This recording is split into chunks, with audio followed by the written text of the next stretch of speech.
overseas many years. I switched schools. I went to 3 different high schools. I understand diversity. It's a team effort, and I think my skills and my abilities will fit in well at Deltona Lakes Elementary. Slow down, guys.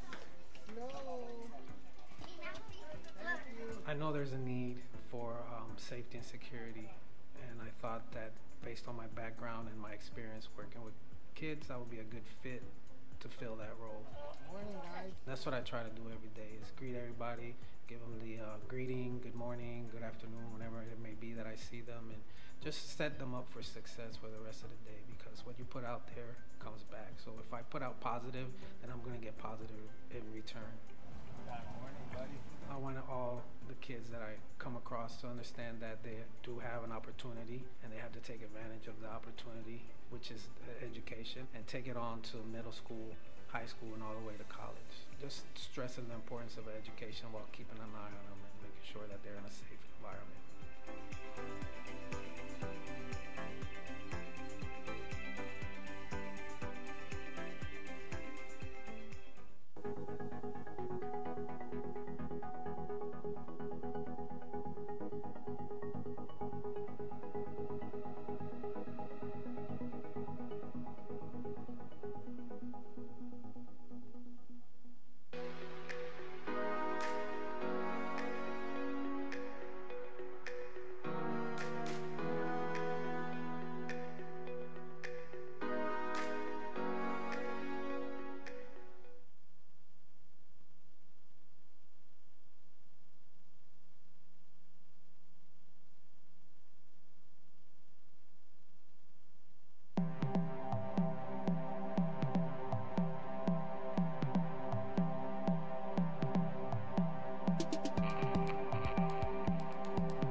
My name is Olivia Russo Hood. I'm a junior in high school and I attend University High School in Orange City, Florida. I started Save the Earth projects, or STEP for short, when I was 10 years old, and I started it because of the work of volunteers helping me when I was a victim of a natural disaster, and I felt as though I wanted to be a part of that. I wanted to be a volunteer and to help people who have been in similar circumstances as I, or to help people regardless of circumstance. I started the shoe drive because of a fundraiser that we needed to do for the YMCA. When I was 11 years old, I played for the YMCA soccer team, and we needed to find a way to raise money because we didn't have enough money for lights and we didn't have enough money for all of our players to play. And we came up with the project Leave a Good Footprint, and I wanted to collect maybe 100 pairs of shoes by Christmas. And by Christmas Day, we collected over 1,500 pairs of shoes. Now we are in places such as Singapore and the UK and Australia. At first, I thought of it more as a local project, and then I realized it was way beyond me and it could be a global project.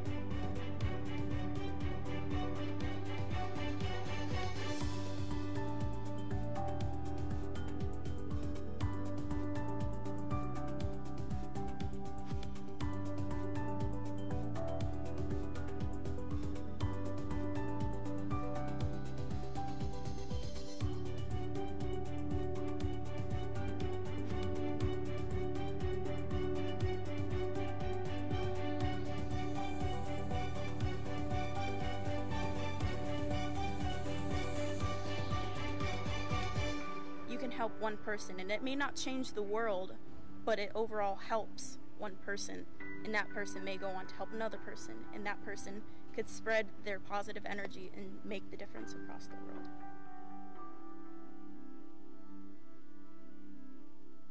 Box has arrived, and I didn't. But none of you ordered a book. I did. Yes. Nobody But last night you But said guess that what? Guess what? we had class book. My friends bought every single one of you a book for every month for the rest of the year.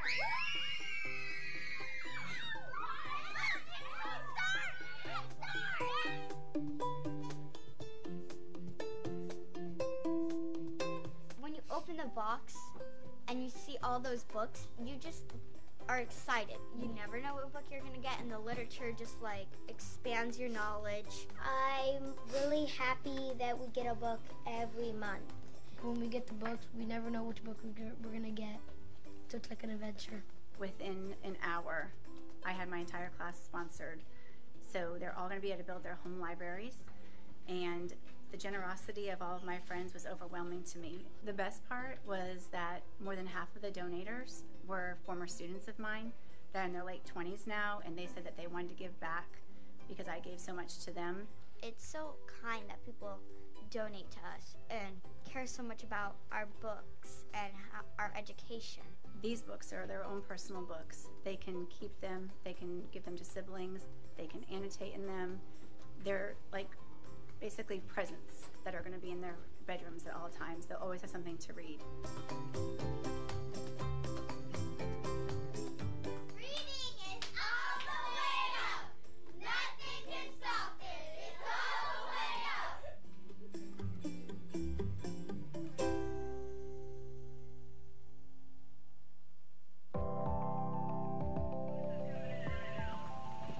Good morning.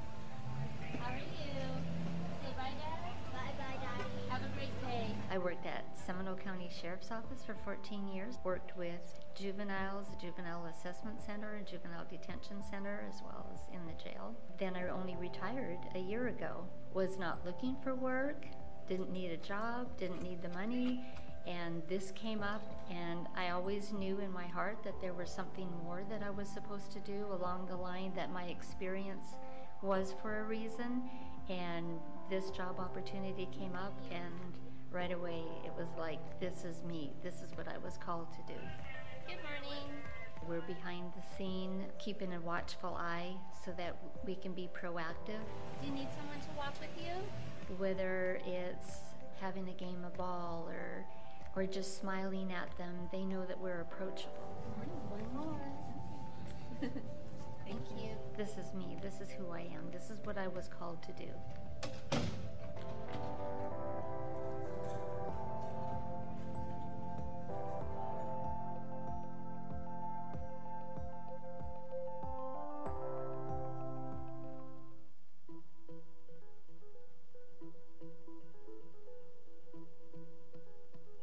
Pine Ridge students in the Manufacturing Academy will produce state motto plaques for Volusia County School District buildings.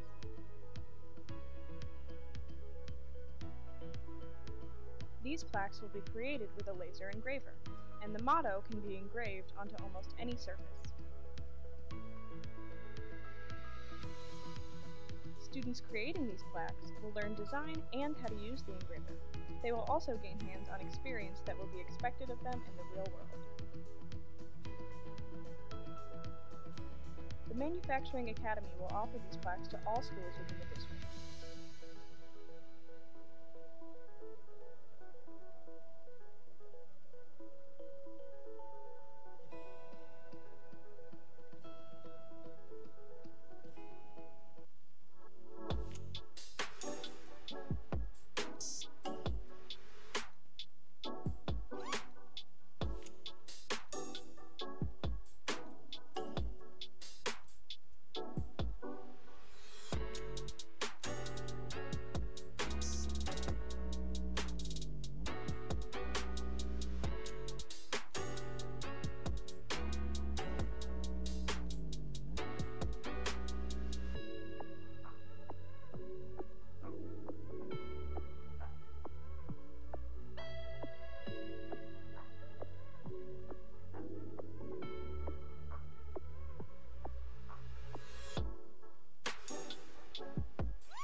summer vacation, there was the superintendent's summer challenge.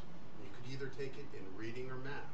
And whoever scored the highest at the elementary, middle, and high school level in reading or math would receive an award countywide.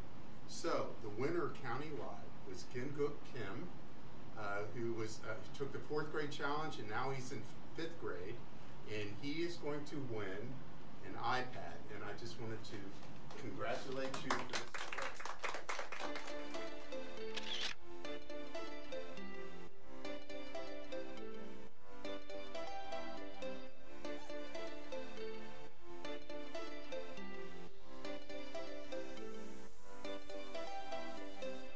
Over the summer, we had the Summer Superintendent SAT Challenge, and whoever took advantage of that and scored, I guess it's 5 points, they would win an iPad. You were the high school winner, and I just want to congratulate you. Thank you. Yeah. How much time did you commit to this project over the summer? Probably like 6 or 7 hours. Wow. At least. Wow.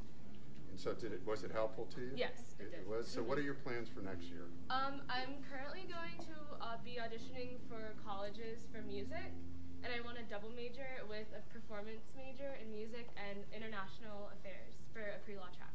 Wow. Congratulations Thank once you. again.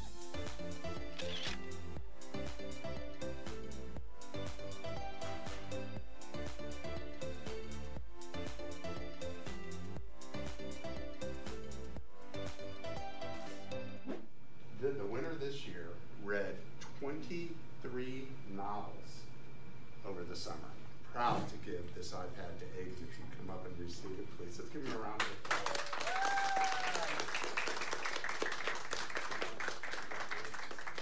So what type of novels do you like to read? Science fiction. Science fiction? And how many books do you normally read, let's say a month, when school's in session? 5 or 6 books a month. Wow, that's amazing.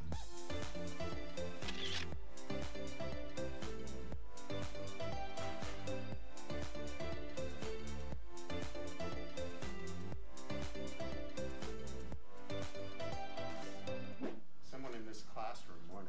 Wow. Number 1, Nia Green.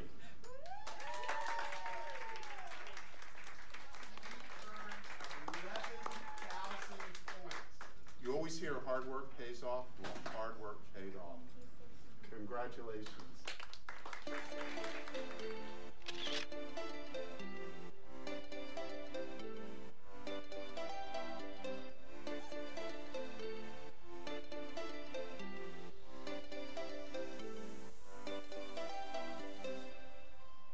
Lots of boys and girls that were involved in the elementary level. We have over 40,000. That's a lot of kids in elementary school. And I want to ask Blake to come up and to receive his new iPad. Congratulations. Will you tell us how much time you spent this summer? Probably 10 minutes. 10 minutes a day? Yeah. Oh, 10 minutes a day. That's what there you go. So you had a strategy. Well, I want to congratulate you for a job well done.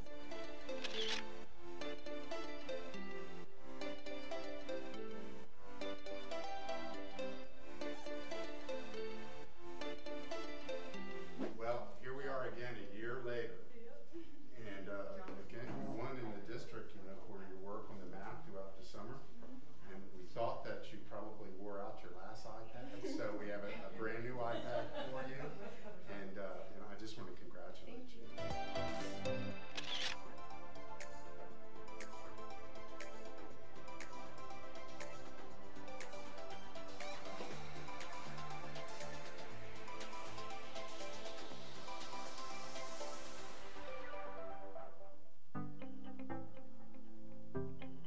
Morning, buddy. How you doing? Good. Right. I'm a military brat. My dad retired from the Army. I lived overseas many years. I switched schools. I went to 3 different high schools. I understand diversity. It's a team effort, and I think my skills and my abilities will fit in well at Deltona Lakes Elementary. Slow down, guys. Slow. safety and security, and I thought that based on my background and my experience working with kids, I would be a good fit to fill that role. Morning, guys. That's what I try to do every day, is greet everybody, give them the greeting, good morning, good afternoon, whenever it may be that I see them, and just set them up for success for the rest of the day, because what you put out there comes back. So if I put out positive, then I'm going to get positive in return. Morning, buddy. I want all the kids that I come across to understand that they do have an opportunity, and they have to take advantage of the opportunity, which is education, and take it on to middle school, high school, and all the way to college. Just stressing the importance of education while keeping an eye on them and making sure that they're in a safe environment.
My name is Olivia Russo Hood. I'm a junior in high school, and I attend University High School in Orange City, Florida.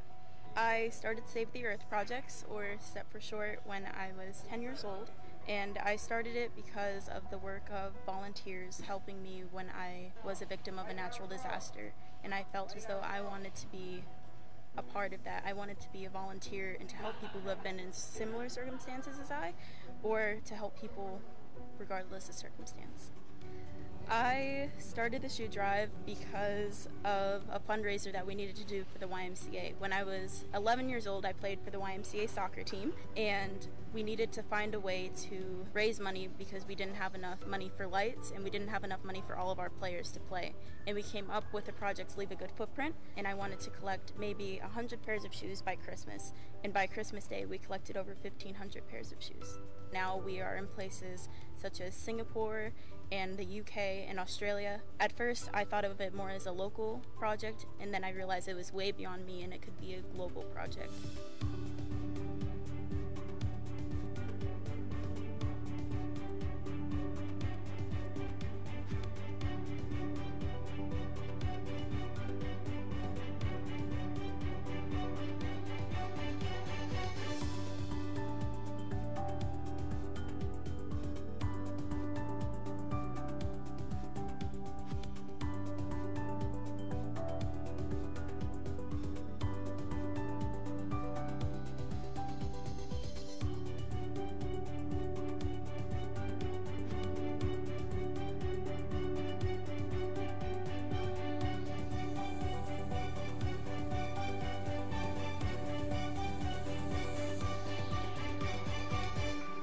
Help one person, and it may not change the world, but it overall helps one person, and that person may go on to help another person, and that person could spread their positive energy and make the difference across the world.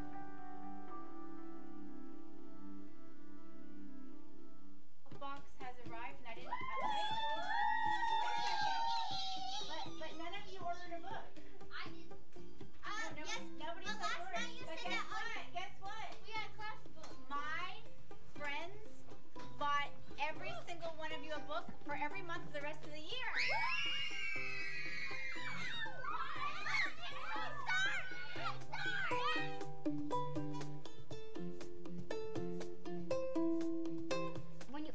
box and you see all those books, you just are excited. You never know what book you're gonna get, and the literature just like expands your knowledge. I'm really happy that we get a book every month. When we get the books, we never know which book we're gonna get, so it's like an adventure.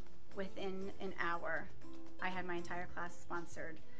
So they're all gonna be able to build their home libraries, and the generosity of all of my friends was overwhelming to me. The best part was that more than half of the donators were former students of mine that are in their late 20s now, and they said that they wanted to give back because I gave so much to them.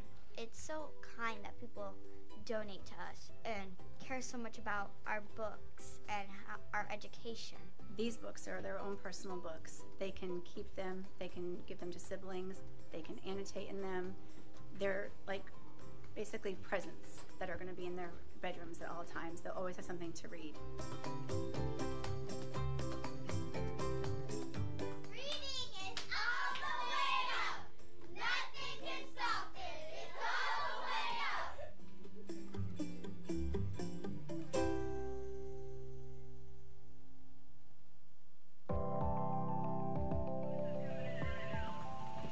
Good morning. How are you? Say bye, Dad. Bye-bye, Daddy. Have a great day. I worked at Seminole County Sheriff's Office.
Good evening, everyone, and welcome to the school board meeting for Wednesday, November 7th. Would everyone please rise for the pledge? I pledge allegiance to the flag of the United States of America and to the republic for which it stands, one nation, under God, indivisible, with liberty and justice for all.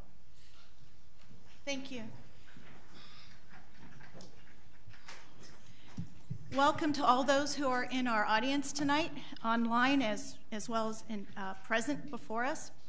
I'd like to welcome everyone to the dais. To my left is Mrs. Ida Wright. She represents District 2. Mrs. Melody Johnson, to her right, is representing District 5. Mr. Ted Doran, to her right, is our school board attorney. Mrs. Connie Spire, pardon, I have to get used to that. She's a bride. Only 4 or 5 days? Okay. So, and she's our agency clerk extraordinaire. To her left is Mr. Carl Persis, representing District 4. To his left is Dr. John Hill, Vice Chair, District 1. To his left is our esteemed Superintendent, Mr. James T. Russell. And I'm Linda Cuthbert, Chairman of the Volusia County School Board, one more meeting, and I represent District 3.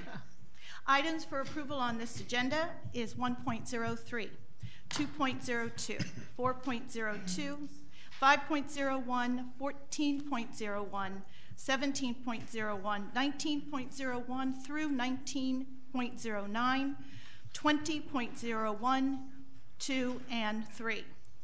Public participation will be 2 times today. Shortly for items requiring approval on this agenda and for items of general interest pertaining to education in Volusia County. And then 1 later for public comment on the adoption of School Board Policy 218, medical marijuana, which we have renamed Zoe's policy. 1.02. What we have every time we meet, we give the honor to a board member to address our vision statement. And tonight, that honor goes to Mr. Carl Persis from District 4. Thank you, Madam Chair, and good evening, everyone. Our mission is to ensure our students graduate with a superior 21st century education. And while I have the microphone here right now, I wanted to just express my appreciation to Dr. John Hill and to Melody Johnson. They've been serving for four years, and I've had the pleasure of serving with them just for 2 of those years. But as it relates to our mission statement, these 2 individuals have certainly done everything they believe is right and trying to do everything that they can to ensure our students graduate with a superior 21st century education. And I commend you both for your service. And being a candidate and running for office is not an easy thing, and if you don't believe me, try it sometime, and you will see what I mean. Other thing I wanted to say in regard to our mission statement is that one of the things that certainly is a big part of student learning is the morale of the teaching staff. And I think just recently we made a giant step forward in improving the morale of the teaching staff by settling the contract. As you may know, we have been bargaining for quite some time. However, that is behind us now. At least I think it will be as we tonight ratify that contract or vote to ratify it. The teachers and support staff people have already ratified it. So I want to just commend the negotiating teams on both sides here, the VIEW team and the districts team. I know it was a little longer than all of us perhaps wanted, but at the end of the day, it's how it ends, and I think it ended on a good note for both sides. So again, not just the settling of the contract, but the elements within the contract itself, I think will also serve to give the teachers a little boost. So thank you, Madam Chair, for giving me that opportunity. Thank you, Mr. Persis. 1.03, approval of the minutes for October the 9th. Do I have a motion? So moved. Second. It has been moved by Mrs. Wright, seconded by Mrs. Johnson, that we approve the minutes for October 9th. Any discussion? Okay, hearing no discussion, all those in favor, please say aye. Aye. All those opposed, please say nay. The motion is carried. 2.01, are there any agenda changes or removal of items? No, Madam Chair. Thank you so much. So let's go on to 202 and let's approve the agenda. Is there a motion? So moved. Second. It's been moved by Mrs. Johnson and seconded by Dr. Hill that we approve tonight's agenda. Any further discussion? Okay, all those in favor, please say aye. Aye. Aye. All those opposed, please say nay. Motion is carried. Thank you. 3.01, public participation concerning items on this agenda and items of general interest pertaining to Volusia County Schools. Thank you. Thank you so much. When I call you, the first person will be Amy Dorton, and then I will call a second person who will be waiting in the wings. That way we can go a little quicker. When you approach the dais, please sit in the middle, speak into the microphone. You have 3 minutes to speak. The board will not respond at this time, so we'd be glad to hear what you have to say. Mrs. Dorton.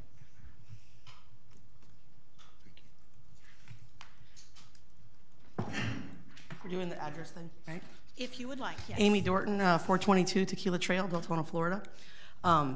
First, I wanted to take a moment, like Mr. Persis said, and thank Dr. Hill and Mrs. Johnson for their contributions over the last 4 years. Certainly, we haven't always agreed, but I do appreciate your service and the work that you've done in Volusia County. Take a moment as well to welcome Ruben Colon and Jamie Haynes. Keep it in the family over there with Dr. Hill, and look forward to working with them. I wanted to bring forth a suggestion that I spoke with Mrs. Cuthbert about recently. We have a lot of middle management here in Volusia County Schools. A lot of people that make decisions almost autonomously from the classrooms that they impact. And we also have, those people generally are teachers. They're certified educators. We also have a sub shortage in Volusia County Schools. I don't know if you guys are aware, but it's really hard to get a sub these days. Like if I'm sick, I have to decide between my class getting split up or coming in not feeling well. So my suggestion is that these individuals that are making decisions that impact the classroom could perhaps give up a couple of days a month to sub in our classes, and that would give them an opportunity to reflect on the decisions that they're making and how they're literally impacting children. Because we all know that coming to visit a classroom on a scheduled visit and seeing what happens as opposed to being the person that's in charge of it is significantly different. So I'd like to suggest that, I know we've brought it up before, but I think right now with our significant teacher shortage and our sub shortage and the growth that we've had in middle management over the last 4 years, that these individuals could probably contribute more with student contact hours in this way. I don't think it would be a significant burden if we're talking about a couple of days a month, and that would relieve a lot of what's going on in our schools when our students don't have certified teachers, because we have certified teachers available. I'd be happy to talk to any of them at any time, let them know what it's like to be in a classroom again, if anybody wants my opinion, So I look forward to working with all of you guys for another 4 years that are staying on the board. Have a great night. Thank you, Ms. Dorton. Heather Knuth, and then Kim Adams.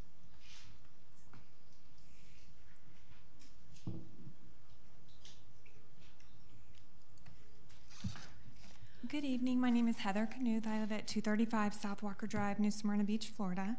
And I just wanted to follow up from the last school board meeting. I brought to you some concerns that the teachers at my school had, being teachers in Volusia County. And since that time, we have settled the contract, which I'm very happy about, but we still have some concerns that impact our school pretty immensely. One is subs, like she was just talking about, and substitute paraprofessionals as well. Last school year, my paraprofessional was absent for 15 days, I think, and I had a sub for 2 of those days. Fortunately, my department that I work in pre-K, and some of the people from the department came out and actually helped in my class, and I think that gave them a good perspective of what it's like to be a teacher these days, and with our growing class sizes and all of the different things that get put on our plate, how we have to make modifications and adjust constantly through the day. The other issue that I have is about the cleanliness of our schools. We have a contract with ABM. I just last week came into, my classroom was not cleaned. I did not have soap. So I wanted to read to you what I sent to one of the supervisors. I just said, just want to let you know that whomever works in my hallway has not been performing the daily duties that you shared with us in the spring when we met. The garbage is taken out routinely, but that's about it. I have a feeling that teachers are just tired of having to write in the book, and that lack of some of the night crew's performance has been grossly underreported. I know there are times when you are shorthanded, but the night crew's responsibilities should not fall on teachers, school staff, or the day crew. I still feel like ABM should develop an app for reporting issues, and we'll be suggesting this idea to the school board. Attached are photos of the note I left on the soap dispenser yesterday so that it would get filled, and a photo of what I emptied from my vacuum cleaner after vacuuming when I came in this morning. And I have like a picture of all the good stuff that I vacuumed up. And this has been an ongoing issue. Over and over, we report the issues. We're told they are short people or somebody called in sick, but that's not my responsibility. I mean, I have a lot of things in my responsibilities as a teacher, but it shouldn't be the custodial duties as well. Thank you. Could you tell me what school? I'm at Palm Terrace Elementary. Okay, thank you so much. Ms. Adams. It doesn't get easier. So I just wanted to come up and say thank you. Thank you for standing up. Thank you for being open, and thank you for being human. Too many people are afraid to take a stand and afraid of what people think or say. And we learned that with Zoe's diagnosis. We can't be afraid of anything, or this world's just going to eat us alive. I want to tell you how much your decisions are meaning to us, and thank you for making a positive, even if controversial, decision to give my daughter and her friends a chance at a better quality of life. So thank you. Thank you very much, Ms. Adams. Best to you. Mr. J.J. Adams. And then Elizabeth Albert. J.J. Adams, 2224 Kumquat Drive, Edgewater, Florida. Like my wife has said, thank you very much. This school board has been outstanding. It's been courageous on this decision. It's not only going to help Zoe's life, but it's also going to help the lives of other kids throughout Volusia County. You guys are leading the fight in Central Florida, and I'm very proud of that, that you guys did that. Deeply proud. And I'm not just saying that because it is my daughter. I'm saying that because of what you guys are doing, all of you. Everybody in this room has a say-so in Zoe's policy. And with that said, for it also being named after my daughter, I am deeply moved. Her legacy will live on even after she doesn't. And I commend you guys for this. I'm sorry. No. We've fought a good fight, and it paid off in the end, and I am truly grateful. Thank you so much. And hopefully down the road you'll see me again, because I want to fight for the teachers as well that are suffering through, illnesses of their own. So I cannot leave them out of the picture as well, because Zoe's policy doesn't stop with kids. It needs to be for adults too. There's plenty of teachers out there that need this as well.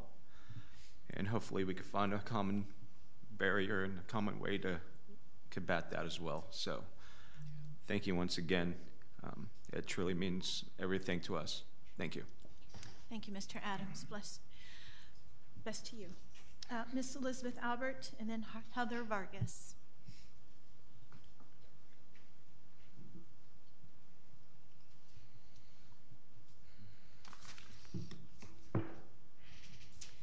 Elizabeth Albert, 903 Dubber Lane, Ormond Beach. Before I begin, I want to congratulate all of you, particularly Dr. Hill and Ms. Johnson, for the work that you've done over these past 4 years for Volusia County Schools. In particular, the work that you've done for this family and for that young girl. Outstanding, and it is just really something to be commended for. And I would also like to welcome Mr. Colon and Ms. Haynes to the Volusia County School Board. Looking forward to working with them. So good evening, Madam Chair, board members, Superintendent Russell, and members of the audience. In just a few minutes, you will vote to ratify the contracts for the instructional and support staff bargaining units. While this should have marked the end of the frustration and anxiety felt by our employees, a ceremonious turning of the page to begin a new chapter in the history of Volusia County Schools, sadly it is not.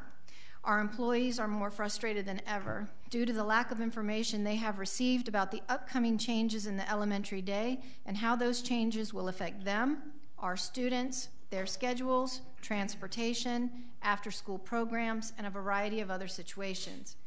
In settling this contract, there are many opportunities that lie ahead of us over the next 3 years.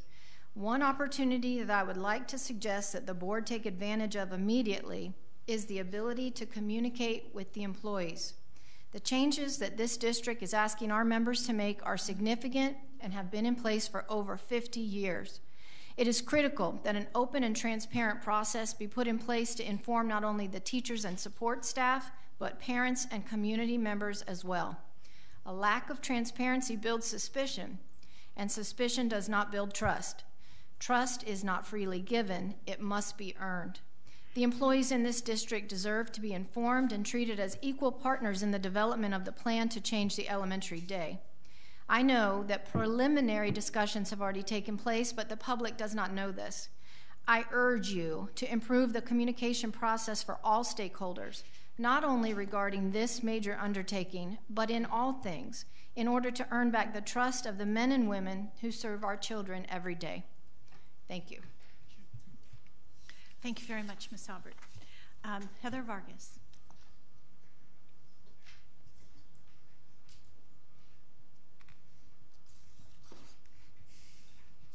Heather Vargas, 1331 Osprey Nest Lane, Port Orange, Florida. I'm here speaking on behalf of the Chamber of Commerce for the Halifax area. As many of you already know, I am the chair of the Education Committee, and we come bearing exceeding gratitude for the 3-year deal that has been reached between the district and the unions. We are so pleased that you did reach a 3-year deal. We feel like other counties will be lining up to find out how you did it, and will want to get on board. I echo the previous speaker that it is important we have a moment here to improve communication from both sides, from both the unions and from the district, and that we take this opportunity to continue to communicate and to work together, because now the elephant is at least partially out of the room. I also, and this is a personal opinion, believe that the step you are taking with Zoe's Law is going to, again, cause other counties to line up to find out how they can grow up to be just like Volusia. Before I step away from the mic, thank you, Dr. Hill and Mrs. Johnson. Your service has been invaluable. And with a nod to Mrs. Johnson for all of the work that she did in bringing the issue to the forefront, or as I'm sure she would say, stirring the pot, let's go after the DCD. Thank you. Thank you very much, Ms. Vargas. That concludes public participation. 4.01, recognition of Volusia County Schools being named a Florida Healthy School District. Mr. Russell. Thank you, Madam Chair. At this time, we will have a presentation by Ms. Debbie Fisher and Ms. Zipperer from DOE. Hello. Good evening.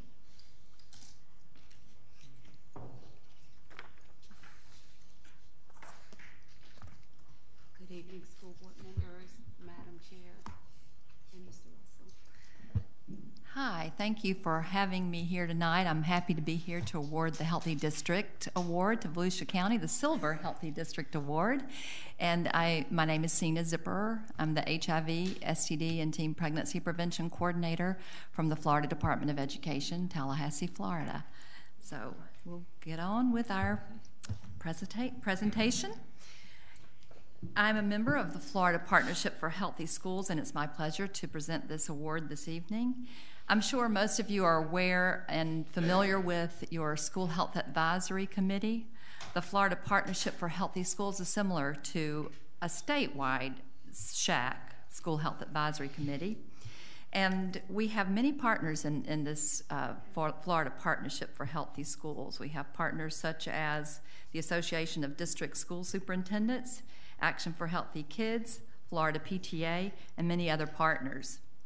Now, there are two primary purposes of the Florida Partnership, and that's to recognize excellence in our school districts related to health education, and health services, and also to provide advocacy and to help provide data for advocacy for all of you and for Florida in general, our parents and our students. And we're going to talk about a little bit about that data in just a minute.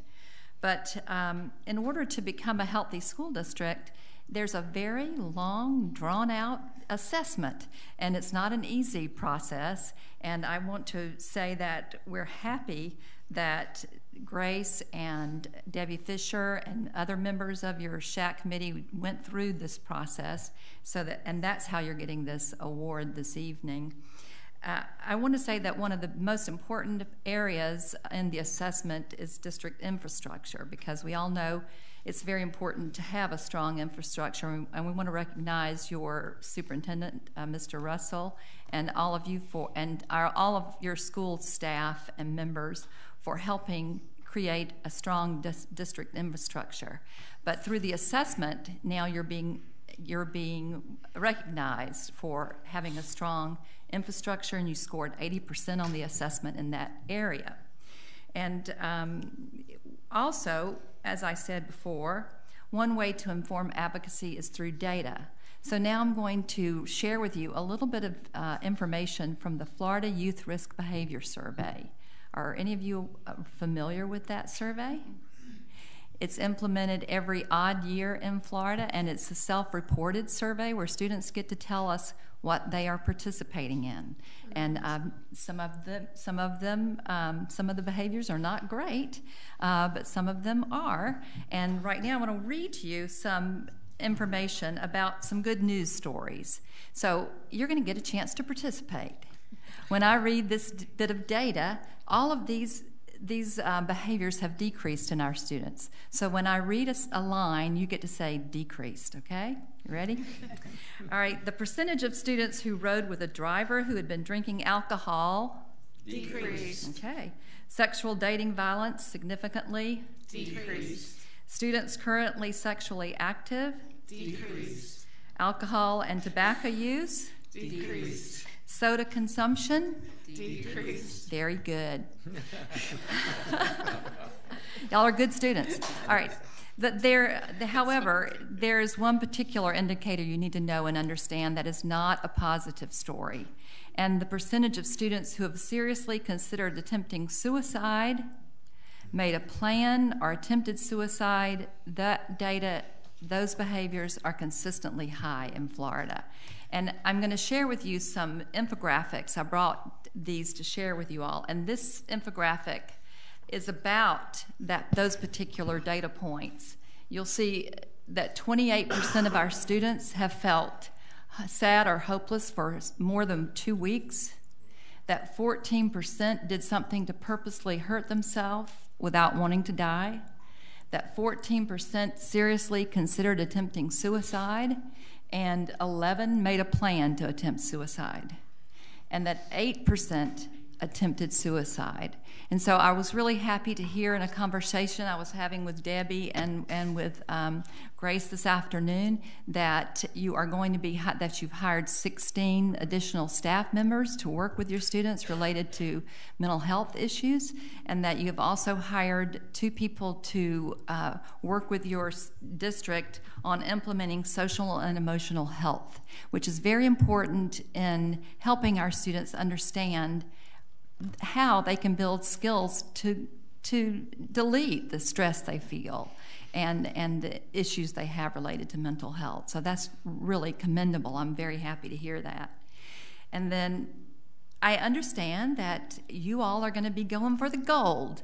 So Debbie and I were talking about your plans this afternoon for going for gold. You're silver this time around, but there's some great plans in the works so that the next time you fill out the assessment, you'll hopefully get the gold, and I'll get to come back and award the gold flag or the gold banner to you all.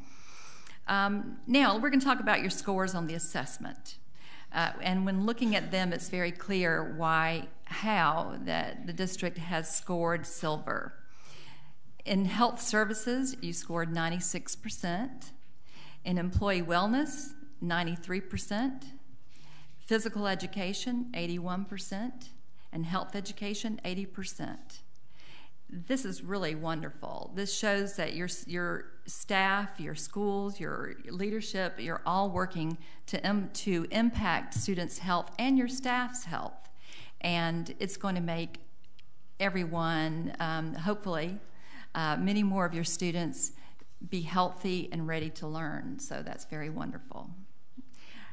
Now, it's time for us to have an award ceremony. So I have the banner to present to your superintendent and a polo shirt for him to wear at the next superintendent's meeting. So I need someone to take photograph too, so we could carry on with that. It'll be great. Want us there too?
Thank you, Mrs. Fisher. Thank you, Dr. Kellermeyer, and thank you, Mrs. Zipper. Okay. Is the silver award just given to one school and the gold is given to one school district, or is it? Schools can individually apply. Oh, okay. And then we can apply as a district. Okay. Thank you so much. It's quite an honor. Thank you for taking the time to come here. I think we have 50 of our school districts that are healthy districts. That's wonderful. That's wonderful. That's almost all. Thank you so much.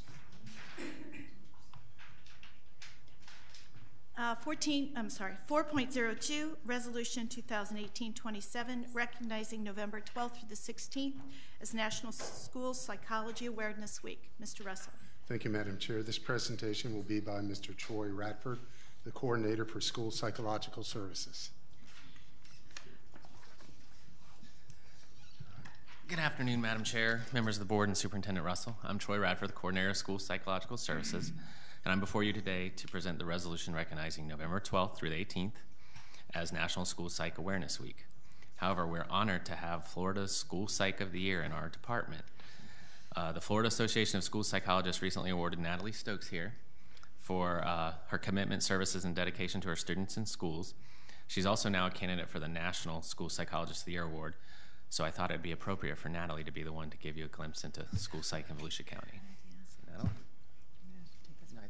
Is it on? Okay, perfect.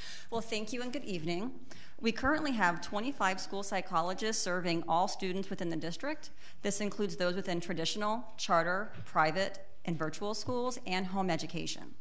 2 of our school psychologists are also assigned to evaluate pre-kindergarten students through our Child Find program. Further, we have openings for 2 additional school psychologists. The theme of this year's National School Psychology Awareness Week is Unlock Potential, Find Your Password.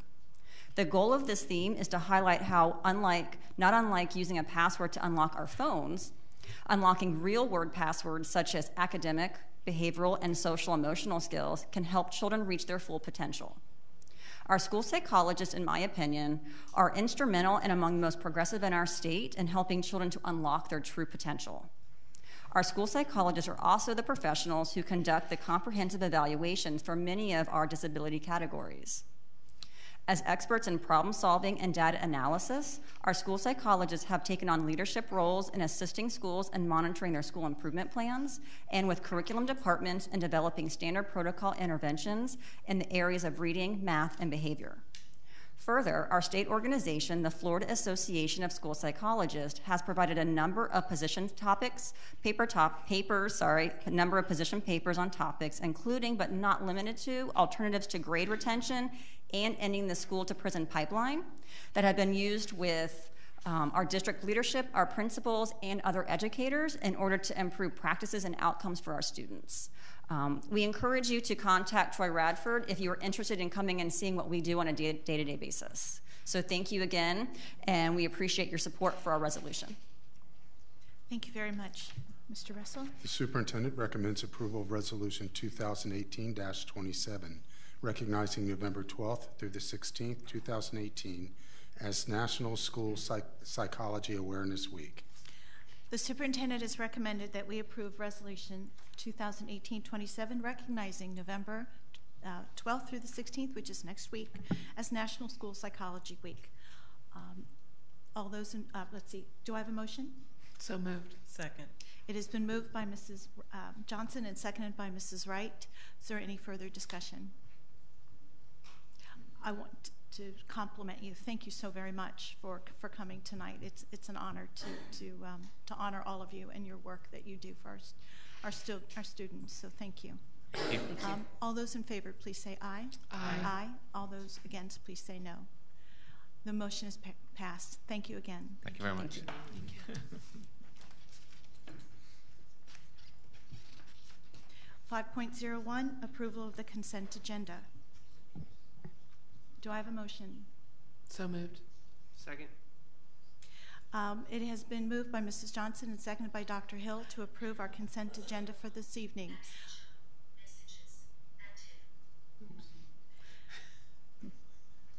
All cell phones need to be off. Thank you so much. Okay, thank you.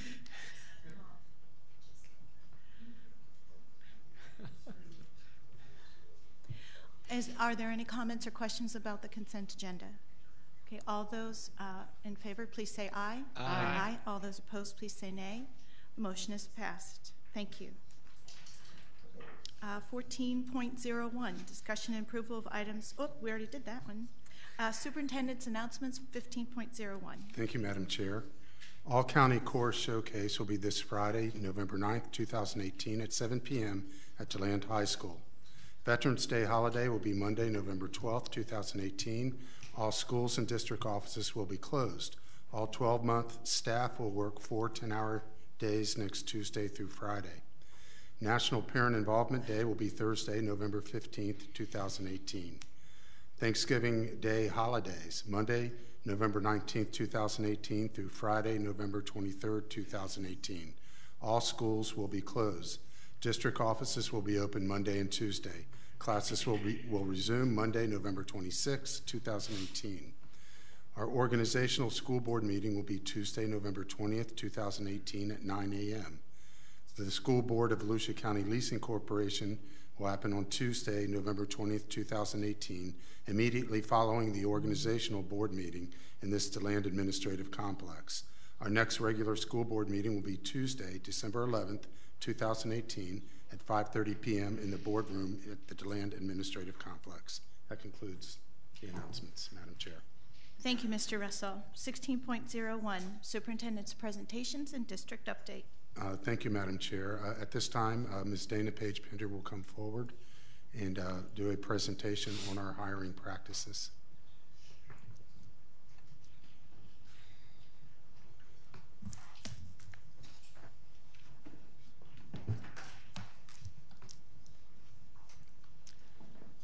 Good evening, Madam Chair, school board members, Superintendent Russell. This evening, we just want to take a minute and take you through the screening process for any of the new hires into our district, school board policy.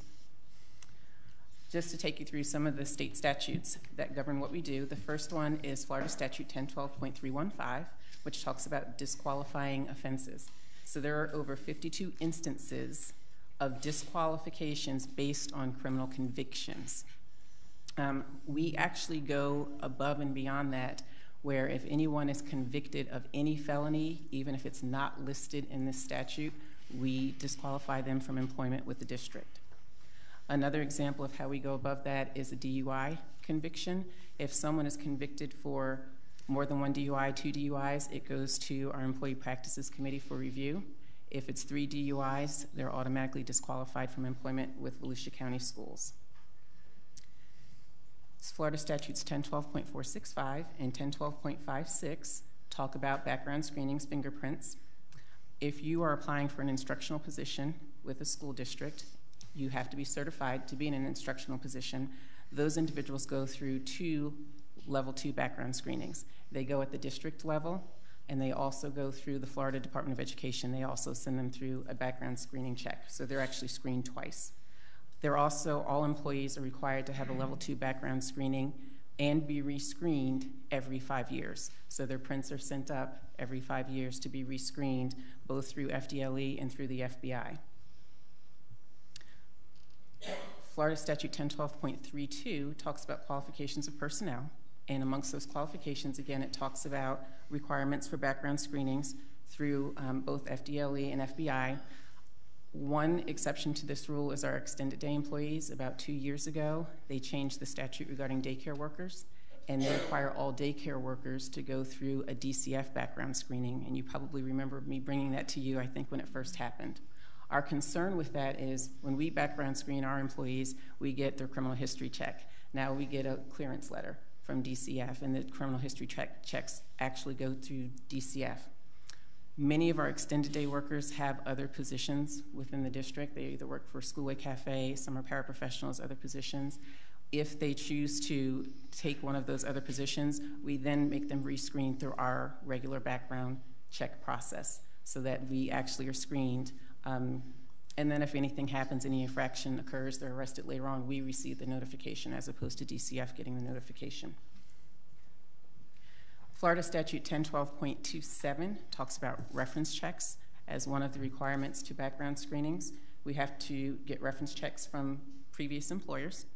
That is an area that is very time consuming, and we probably get the most pushback on that area. Our hiring team monitors all reference checks that come in because they're part of the request to hire process. And things that are flags are like would not rehire or should not work around kids.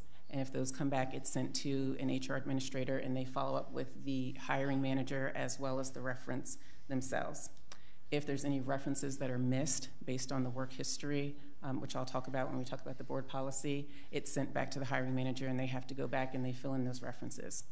It's time consuming because what we hear all the time is I can't get callbacks, it's several weeks have gone by, and what the statute provides is that if you're unable to contact a previous employer, you have to document your attempts. And an attempt can't happen over the course of 1 or 2 days. You need to show that you've made some effort to really try to get those reference checks done. The next thing that we look at in hiring is our board policies. It's the 400 series in the board policies, and we are actually on the update cycle with that. So we're working with Mr. Dyer to update and change those. I know there's been some statutory changes, and so we want to make sure our board policies stay up to date with statutes. So we're currently reviewing those. The first board policy is 401, which is the application for employment. And there's a number of different things in there, like the requirement of a driver's license, high school diploma, things of that nature. But there's also the statutory requirements that are also encompassed in that board policy. One of the things I'd like to point out in that policy, it does give us the ability to disqualify someone from consideration for either failure to disclose a criminal conviction or for falsifying an application. And so we do look at that, and we do take that seriously. The board policy has a 10-year work history requirement, which is part of the application process, and references for that. Board policy currently states for a maximum of 3 references. With our extended day with the change in the statute, we're required to contact all employers, so we do go above and beyond in that instance. The policy 407 for substitute teachers almost mirrors that of the application for employment and anyone else. The background screenings are the same. You have to have your fingerprints and your drug screens. You have to complete the application. Reference checks are done for all of our substitute teachers. And our substitute teachers are required to go through a 3-day training process, which takes them through the principles of professional conducts for educators.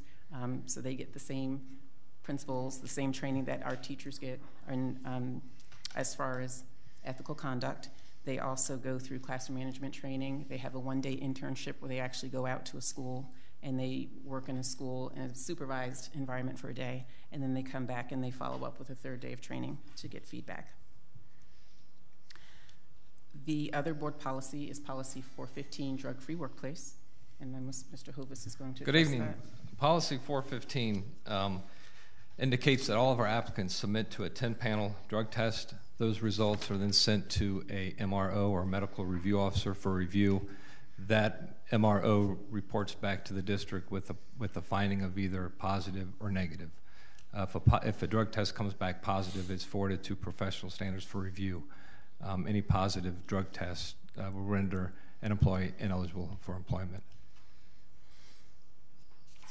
So what does this look like in process? Prior to any hiring manager submitting a request to hire, they have to do those reference checks. That's an automatic kickback if the reference checks are not completed, and that kind of slows down the hiring process. When we receive the completed request to hire, there are DOE tools, that's what they call it, DOE screening tools. So if there is an educator who has a certificate and there's any open investigation or any alert on their certificate, we are notified. We can see that in the system. So that is checked for anyone who comes through. They may not be applying for an instructional position, but they may hold a state certificate, and we want to check to see if there's anything that's a red flag from another district in Florida. If there's no alert, if they're on probation, if it's pending investigation, we do not hire those individuals. If there's a settlement agreement, meaning that they've gone through the process, those are reviewed on a case-by-case basis to determine if it's something against a student and we don't want to hire them into our district. They are then sent for the fingerprints and drug screens, and as Mr. Hovis indicated, if it's a positive drug screen, it goes upstairs to professional standards, and they send a letter to the person letting them know they're disqualified from employment. If there's something that comes up on their background screening, anything at all, it automatically goes upstairs to professional standards for review and disposition.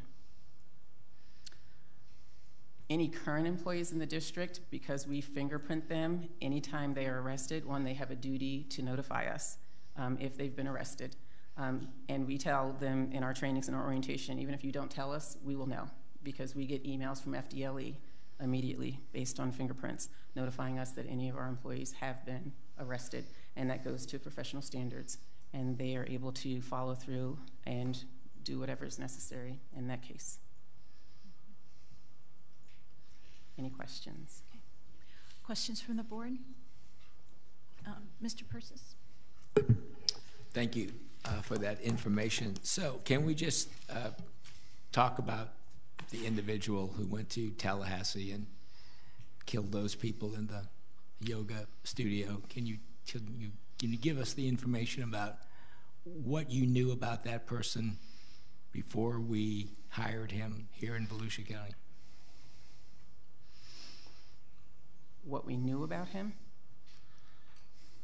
I mean, he went through the regular process that anyone who applied for a position would go through. He had all of the background screenings, he had the reference checks, so he went through this exact process. So wasn't he terminated in Leon County?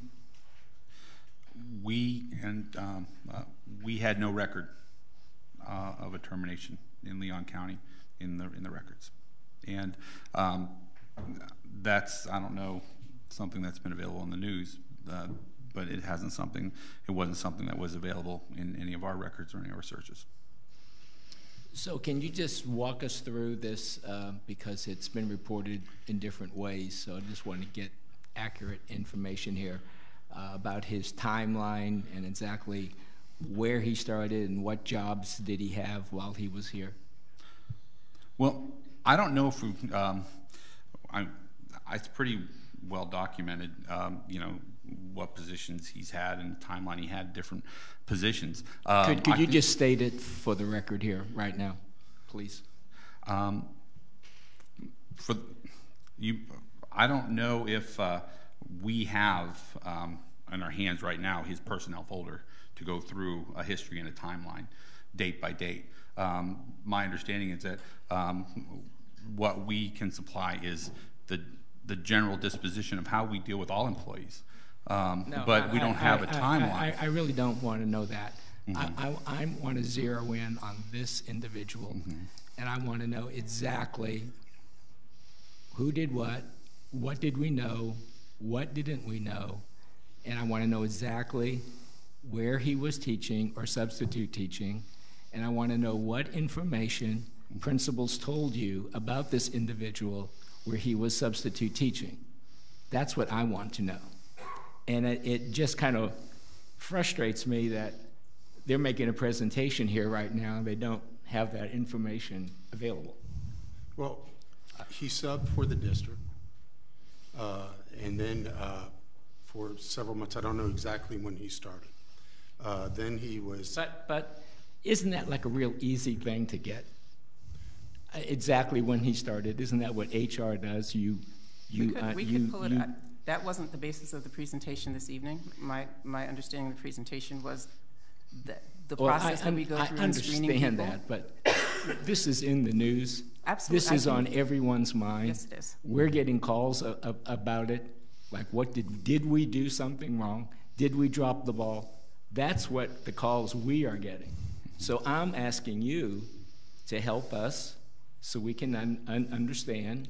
I would be happy to provide the information. So maybe to you. before the end of this meeting, you could go back to your offices and find out, get his personnel file and come back. Maybe by the end of the meeting, you could provide that information. You would like to know when he worked for the district and the role that he worked in. Yes. And I would like to know what information you had, if there was any criticism about his performance, if you're aware of any behaviors that he demonstrated. I want to know everything. So let me get this straight. You have a question about an incident that's involving a former employee with a tragedy when he was not employed by us. Yes, I want to know why. Okay. I want to know what we knew about this individual before he started working with us. This presentation, and my understanding you were advised of this presentation, is about our hiring and screening process. We have never once been asked to comment about a specific personnel issue at a meeting, particularly without being told in advance that's what you want. I think it's inappropriate to talk about an individual personnel issue in a meeting.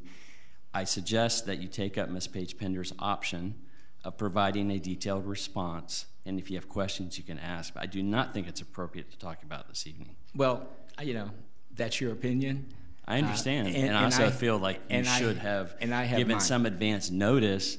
That's what you want, so there could have been some discussion. Well, we have incidents that happen frequently with Mr. Dyer, from time to time. Mr. Dyer, if I may. Okay, so I'm giving you advance notice now, and perhaps you could supply this information to us as soon as possible. That would be up to the superintendent. Provide the information.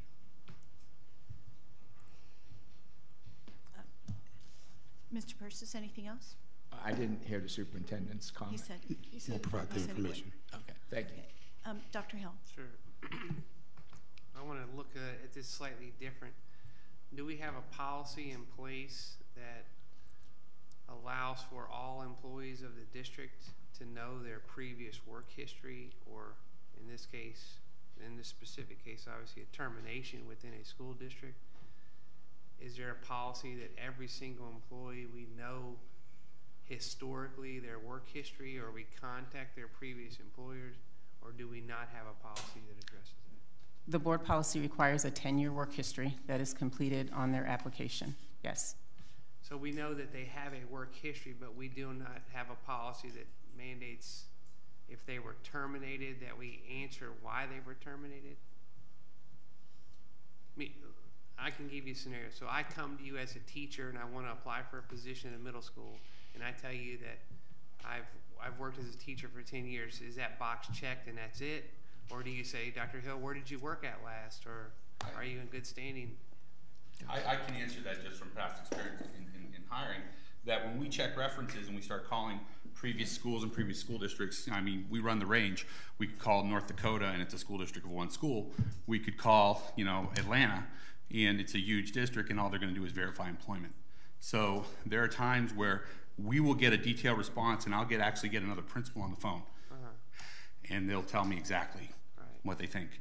And there are other times all we'll get is verified employment. So, not that they were terminated? No.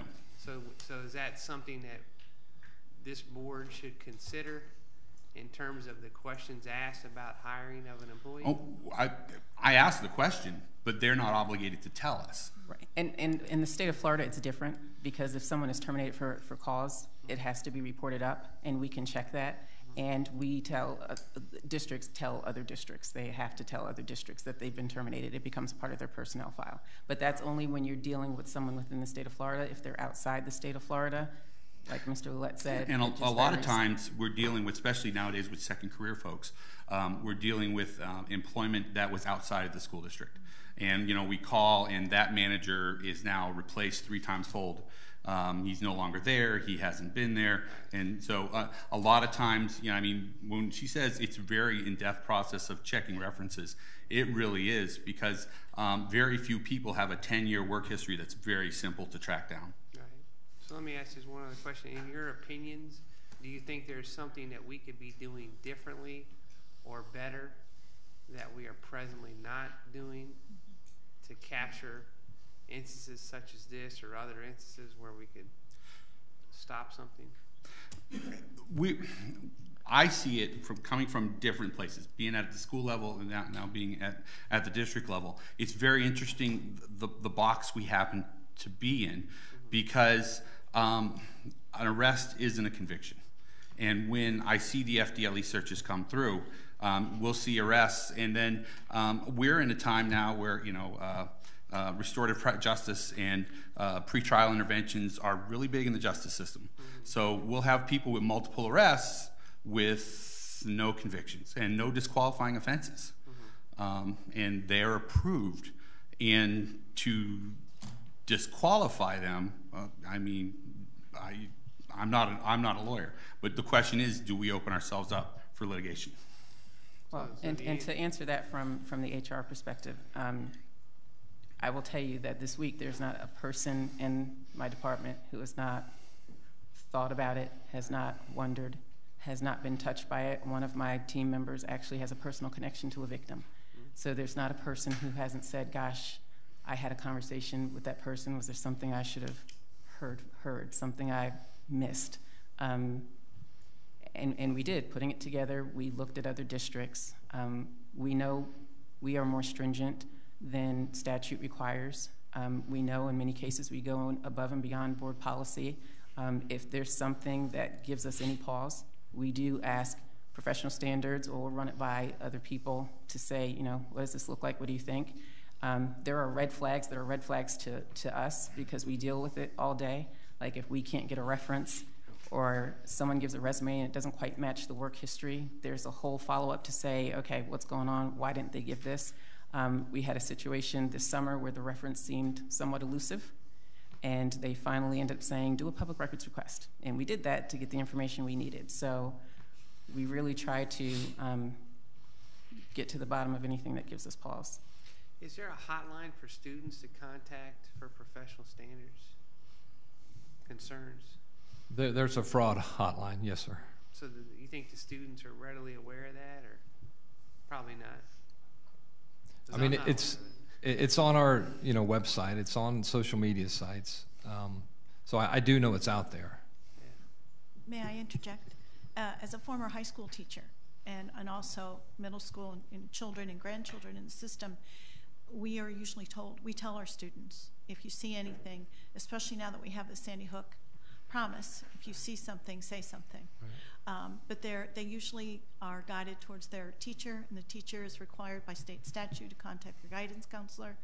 I've been involved in several of those instances, sure. But we are, as instructors who have the one-on-one, day-to-day contact with our students, we know them well enough that we sense that there might be a problem. And a lot of times our teachers will root something out. I'll never forget when I had a student and doing Charles Dickens, and the next day he wasn't there in class anymore, and he went home and talked about Pip, whose sister had beat him, and he told his grandmother that his mother had beat him, and they took directive action right away. I still remember that young man, even though it was 30 years ago. Right. So we do the best we can. We can't predict our futures, but there are lots of things settled at the school level to help our students in any situation. Yeah, I'm just thinking about students who want to remain anonymous and students who are afraid to approach an adult. And obviously technology, we've spent a lot of time in this district updating it. But maybe there's a way that students have technology at their fingertips. They have a way to access and report a concern, because I mean, I'm sure there are a lot of students with concerns that never say a word, and it just takes one missed opportunity for them to report that could be captured and followed through on. And it's not just this individual, it's multiple individuals. Well, that new Verify Florida, is that something the kids could use, the new app, where they can anonymously report? The Fortify Florida. Could they report those kind of incidences? Yes, Fortify Florida is used. Fortify, not Verify, sorry. And isn't that with our, isn't that with our law enforcement? It is. Yeah. Law enforcement and school district, we all get notified. We'll go over it in our presentation here. All right, thank you, sir. Maybe that's an avenue too for the school guardians to work with them. Yeah, that's a good idea. Perhaps. That's all I have. Thank you. Mrs. Johnson? So if someone fails to disclose that they have a history of conviction, what's the consequence for them? Well, if they fail to disclose, and we do the FDLE and the FBI background checks, it will flag, and we reach out to them and ask them for an explanation. And at that point, they have the right to appeal, which goes to the EPC committee, or they decide to not seek employment.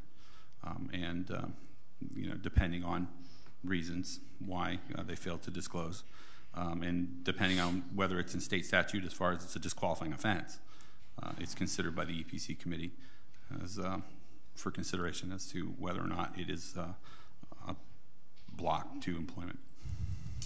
Okay, we kind of touched over it, but lots of arrests, but no conviction.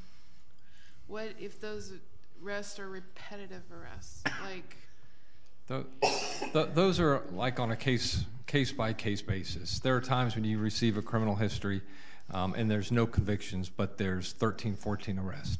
Well, obviously there's something not right. So that person would typically be denied or be presented to a committee for review. Okay. And then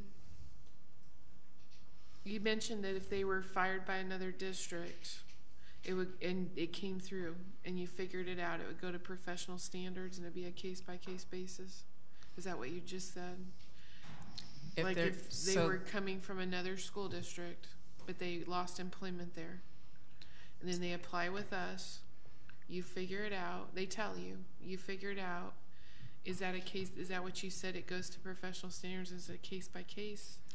Those reference checks are usually done at the school level, and it's done, or the department level. It's done by the hiring managers, and it is a case-by-case basis. I'm sure the questions are asked, and I don't know, Mr. Ouellette is a hiring manager, if you want to weigh in.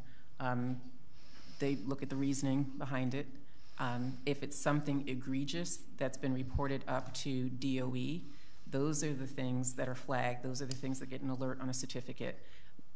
If it's active, if it's something egregious, we don't hire them. So a substitute teacher has a certificate from the DOE? Some do. Okay. Many do. But some don't? Some don't. Okay. And then social media. What's our responsibility there? My aunt works for a company and she hires and fires, and she brought in a lady and she told her, I'm not hiring you because you're posting during work hours. She saw it and gave the girl a chance to learn for the future, but the girl lost the opportunity. But what about if they're putting stuff on there that's suspect, that's concerning, does anybody ever look at that at the district? Well, yes. Okay. Professional standards at times will receive a complaint or a concern regarding an employee's posting something inappropriate on Facebook. So whenever there's a complaint, absolutely, it's reviewed and investigated. But we don't take the responsibility to do it ahead of time? Like No. with hiring? Okay. No.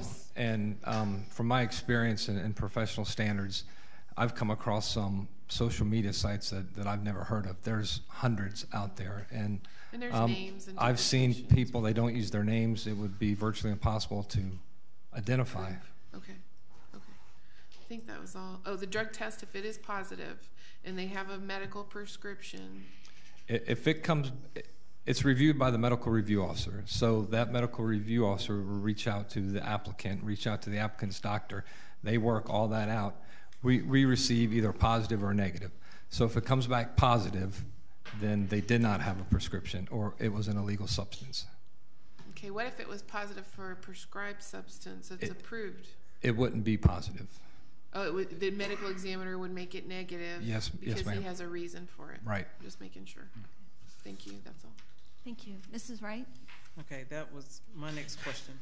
But I have one additional question. So if someone, for some reason, is not hired within a year or two, is it a period when they could ever reapply? Yes, it would depend on the situation. Give me an example. Well, they failed to disclose something on their application. Okay. Say they failed to disclose a misdemeanor, that's not disqualifying. Okay. We surveyed surrounding counties, and we've come up, our practice is that they're disqualified for a period of 1 year. So 1 year from the date of their application, they may reapply. Okay. Now, if it's something that's disqualifying, then obviously they would not be eligible. And going back to something, but I guess Mr. Aiken said that they will discuss that, because I know with our new system. Fortify. I made up another name. No, not Fortify, but I'm just saying with our new ERP system, and we're supposed to change and have it all interface with our website and all of that, how can we make sure that we have, and again, that's probably something I'll just ask Brett, how can we make sure that our students have access to that at their fingertip from our website versus having to direct them somewhere else, come directly to either their school's homepage or the district's homepage to be able to file a complaint or whatever the case is? Because sometimes, and don't get mad, but sometimes the teachers that they want to report for something inappropriate and very well justifiable. So they won't confide in the teacher because they don't want to get back to the teacher that they're filing the complaint. So, okay. They've asked my questions. That was it. A lot of my questions have already been asked. I just have one more, and it's to look at it at a different point of view. At what point do we infringe upon the privacy rights of the individual applicant? When do we, I think, find ourselves in a position of being sued? Regarding? Well, regarding a disqualification, for example. What are our responsibilities? I mean, we'll hire a new teacher. We let that teacher go at the end of the year. What is our obligation to let that teacher know? I mean, why do we say you just didn't meet our requirements? Or if someone applies and things are flagged, at what point do we deny someone who's been maybe arrested and innocently, at what point do we deny them plausibility for employment? Well, it's not based on an arrest, because as you just mentioned, arrested innocently. We base all of our decisions upon conviction. Convictions only? Yes, ma'am. Okay. And so as far as those non-reappointed or things of that nature, the conversation is always that it should never be a surprise. There's always an evaluation or things that take place or conversations throughout the year.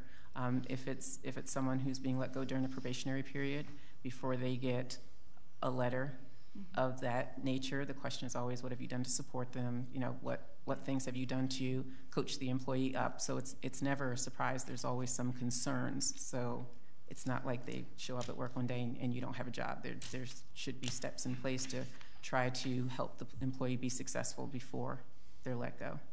Okay. And in your opinion, do you feel that we could do better? Where do we go from here?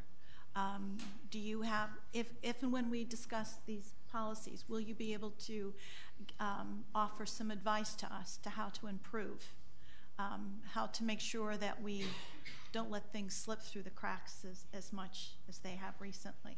Well, my recommendation, what we're going to do is our 400 series. You saw some of those listed.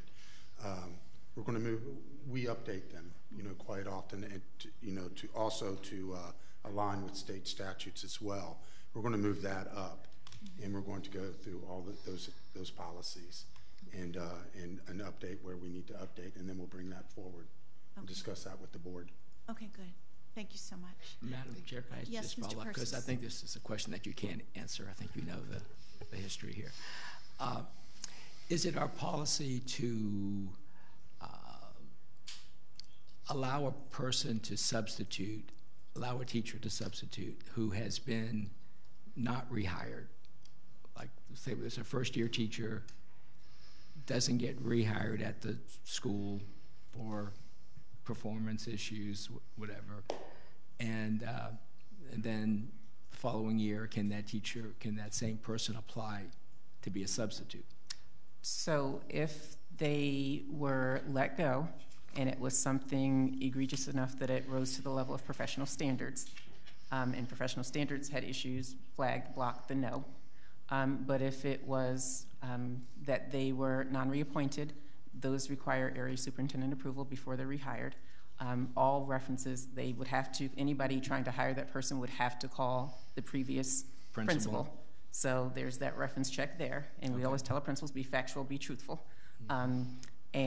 Or any hiring manager, because it could be a department thing. But they could go on and be rehired as a teacher at another school. And many times it's because they weren't a good fit at a particular school, and they do go on to be successful at other schools. And what about in this case where it was during the probationary period, I think you said 2 weeks, the individual worked with you and you quickly knew this isn't going to work. You are terminated.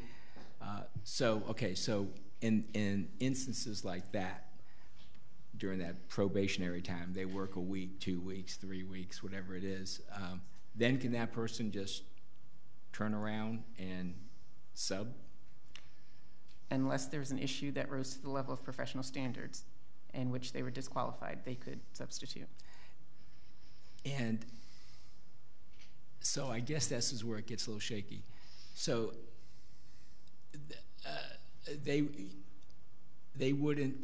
somebody wouldn't be checking as to why that person was terminated. Say it didn't get to the professional standards level, but they were still terminated. And when someone's terminated during their probationary time, it's usually because the person cannot teach and shouldn't be in the classroom.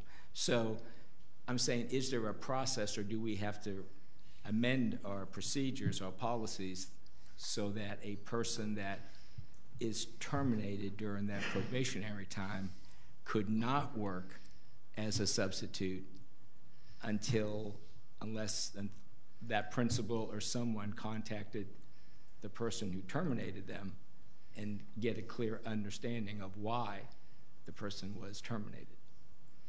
Because I don't think that's happening now. I think I could terminate somebody 3 weeks into the year, 6 weeks, fine, person is not in a no longer a Volusia County School District employee, but the person can file the sub, and nobody who's hiring this person as a sub would not even know that the person worked for me and was terminated. As a right? sub, They don't, right, as a sub, correct. If someone tried to rehire them as a teacher, they would know they were but terminated. as a sub, correct. They wouldn't have any knowledge, and I wouldn't have any knowledge that the person is subbing at your school. I mean, I think there's something there we need to Yes, that's my address suggestion. in whatever policy it is. And that's something we will address. Okay, just wanted to. Yeah, okay. That's a good suggestion. Thank you, Mr. Persis. Any other questions for this panel? Thank you all very much. We'll see you in a little while. Madam Chair, I want to give an update on our mental wellness program. All right. There will be a presentation at the next board meeting and also some contracts coming forward. We do have a mental health specialist. Her name is Sigrid Holland. She's working with the health first aid trainers. And under the new law, we have to train our staff, and over 300 of our threat assessment teams, that's administrators, school counselors, social workers, and psychologists, have been trained. The training is rigorous. It takes 6 hours. They have to be small groups, groups of 30, and we'll be training 500 more. We have developed contracts with Stuart Marchman, Halifax Behavior, and Adaptive Services, and we have worked collaboratively, very collaboratively, with Stuart Marchman and Halifax Behavior in regards to the mobile crisis team for our Volusia County. We're happy about that. We now have, and this is that piece that we've always missed, where we could not connect the dots. We've worked with our partners again, a platform called Spirit.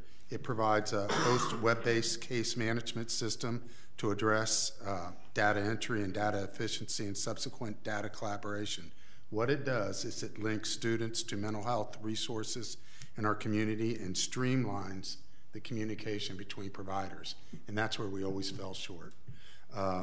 We provided mental health training to all our school resource officers, and much like we heard from the lady from Tallahassee, there will be a mental health symposium by FADS in December, and our district has been selected to be one of the presenters with Sanford Harmony, that's social emotional learning, and the Sandy Hook Promise.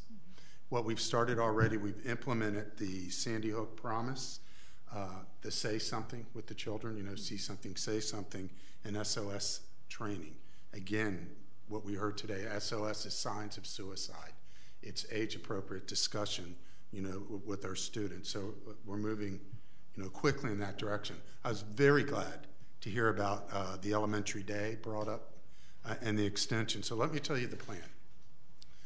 The contract was settled on Tuesday.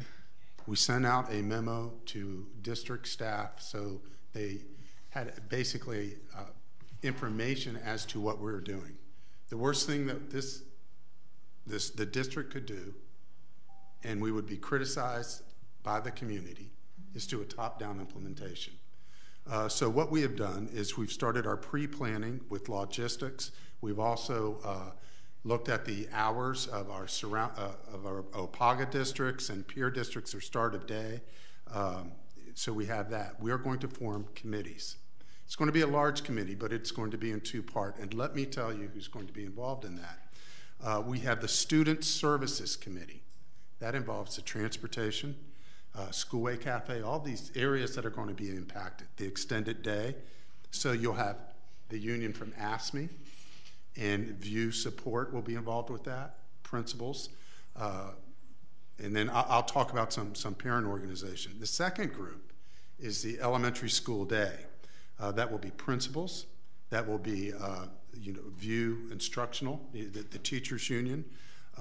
And we will also have the District Advisory Council, some of their leadership in both groups, and also Volusia County Council PTA. I will go to DAC tomorrow. I will explain what I just explained, and they have homework to do. And what they're going to do, each SAC member or DAC member will return to their SAC And they have to provide us three areas where they have a question or concern. What we're doing with that information, this committee is going to create a survey that we will push out. And we'll gather that information that the committee can work with. Once the community tells us, communities including teachers, parents, businesses, tell us what their concerns are. The committee, throughout all of this, you all will be kept up. We'll be doing updates for the board. What that committee will do is make some final recommendations. That will be sent out in a locked survey. So Mrs. Cuthbert can't enter 20 times. You know, she has only one time she can respond. And then from there, we'll present to the board what the community and what the committee created. That is going to be done by March 2019. I've already talked to the Chamber of Commerce. They want an update. We know we have to inform the local governments. We know we have to inform the schools. Going into the schools, our staff will be speaking at faculty meetings in every school, SAC meetings at every school, and so that is the plan with the elementary day. So I did want to provide you all with that information. Thank you. Is there any questions? Yes, ma'am. I have a couple. So you said this will be completed by March? Yes, we'll know that's the goal. Okay. Number two, so let's go back to this health plan. Yes, ma'am. I sent the email. So you said we have a district mental health specialist on board already? Yes. And she is? Her name is Sigrid, S-I-G-R-I-D, Holland. And have we hired the remaining supporting cast? They're working on that, and also remember, we're going to a lot of these people will have to be, well, the most of them will have to be hired from the outside because I'm not allowing schools at this time. They can next year. School staff leaving their schools to go to a district job. Okay, and so.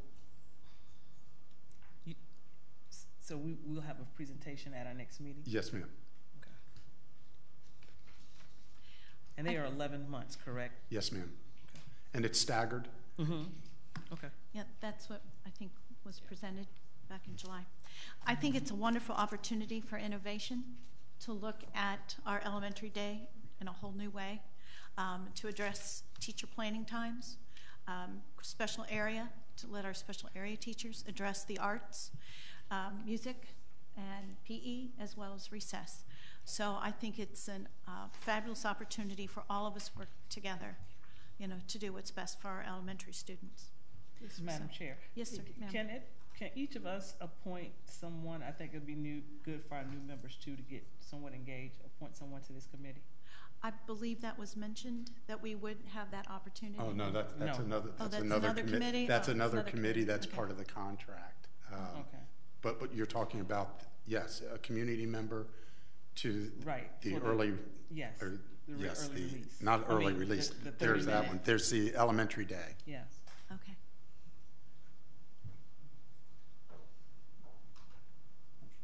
Okay. Any more, sir? No, ma'am. Okay. So that concludes superintendent presentations. 17.01, student discipline. Thank you, Madam Chair. This presentation will be by Mrs. Cindy Fisher.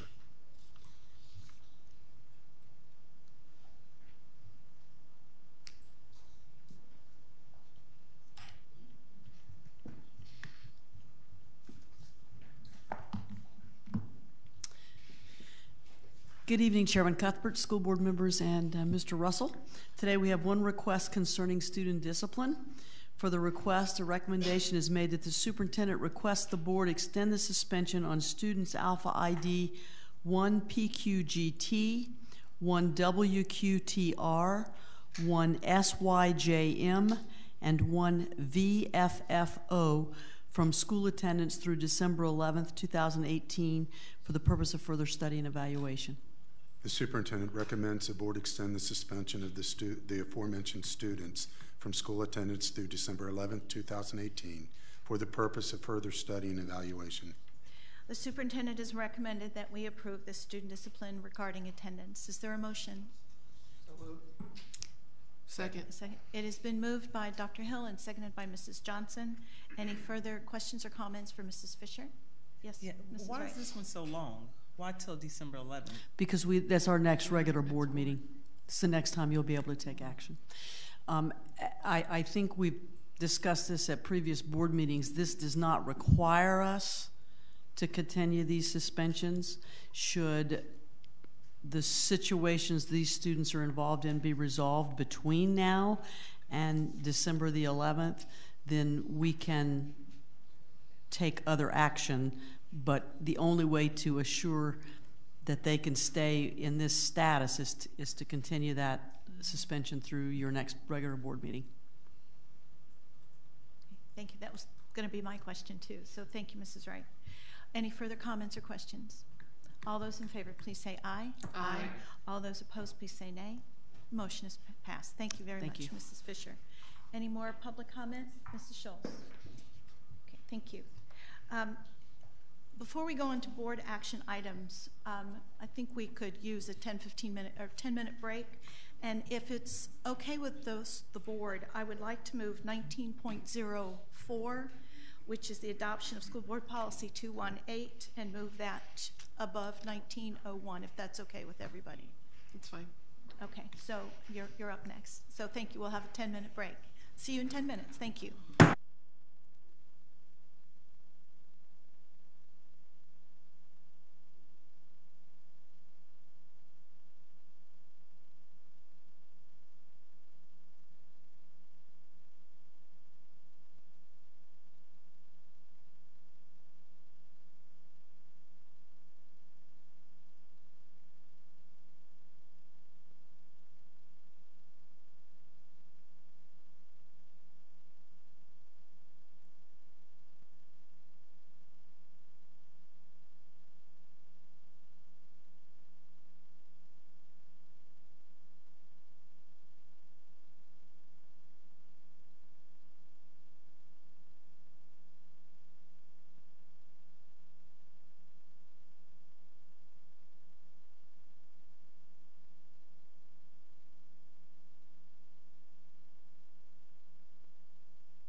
you tell them to go? I'm sorry, my back's killing me. I ain't going in there.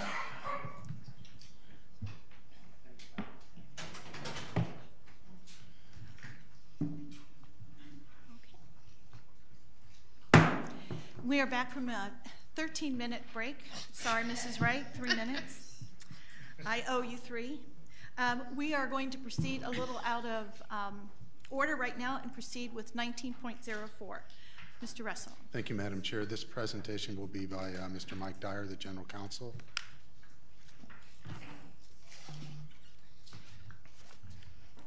Good evening.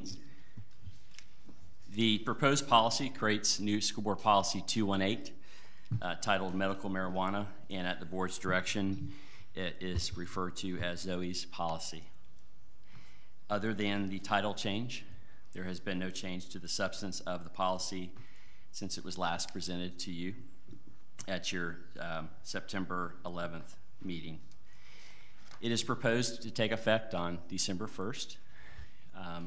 I participated in conference calls with our principals this week with the assistance of our area superintendents and Debbie Fisher, your health services manager, to hit the ground running to make sure we have a smooth implementation of this policy.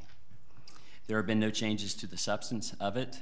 Its purpose is to implement state law with regards to access to medical marijuana by students on your school campuses as authorized by state law.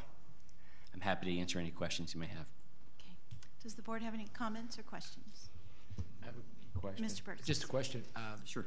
Thank you for creating this policy for us. Have any other districts contacted you about it? I'm glad you answered that question because I meant to say it. Yeah, since it's last before you, Orange County and Flagler County have adopted a policy. So I'm not aware of other policies taking up the issue, but I know they're discussing it. So I think it's a beginning of a process. Yeah, good. And the update that he gave us back in September, it is posted on the Florida School Board Association website for other districts to look at and model afterwards. Excellent. Okay. Dr. Hill, any comments, questions, Mrs. Wright? Thank you very much. To create a policy from scratch is difficult, and all the amendments that we added, the considerations, the 5-day wait, the definition of the oil, and that's mentioned what Mrs.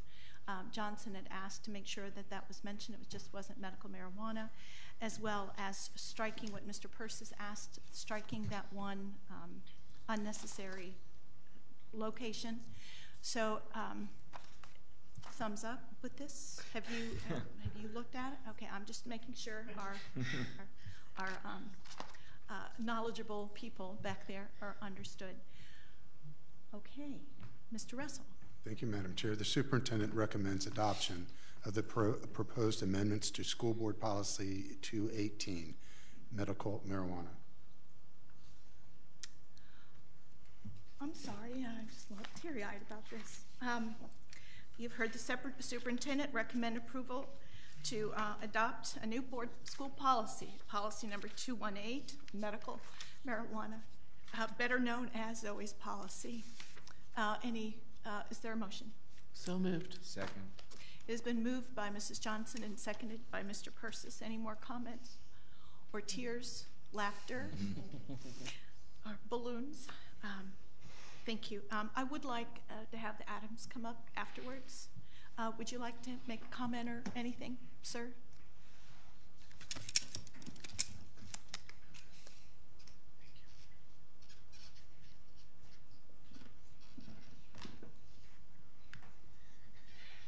Is there anything in addition that you would like to add to this? This is unbelievable. We've been fighting so long for this to happen. It is with great gratitude to every one of you. I'm not sure. I'm sorry. Thank you, everybody, for following Zoe's journey. People that are here, people that are not here. It's been a long fight. We still fight the fight. We do it every day. you've seen our little girl. You've met her. She's the sweetest, meanest thing you've ever met in your life. That little blonde hair beach baby. She's an angel for us, and this policy means the world to us, and it's going to be so much more for other people and children as well. And we actually have some thank you pictures we'd like to pass out to you, but she will never forget. And with these pictures and her policy, hopefully nobody else will forget her as well. So thank you so much. Thank you. And you can give those to Mrs. Spire. All right. Thank you. Thank you.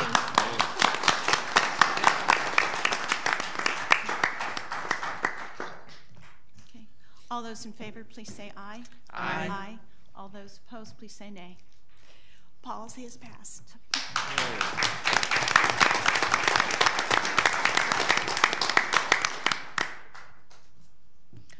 Thank you. It's going to be hard to top all that.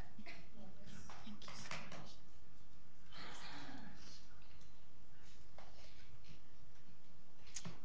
Thank you. Thank you very much. Thank you. Thank you for these.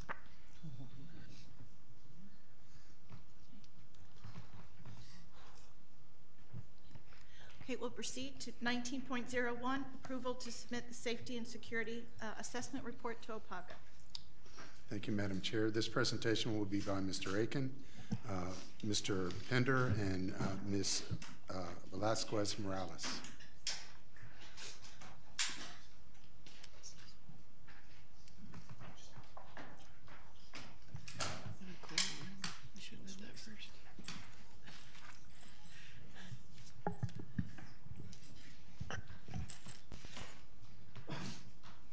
Madam Chair, board members, Mr. Russell, thank you for your report.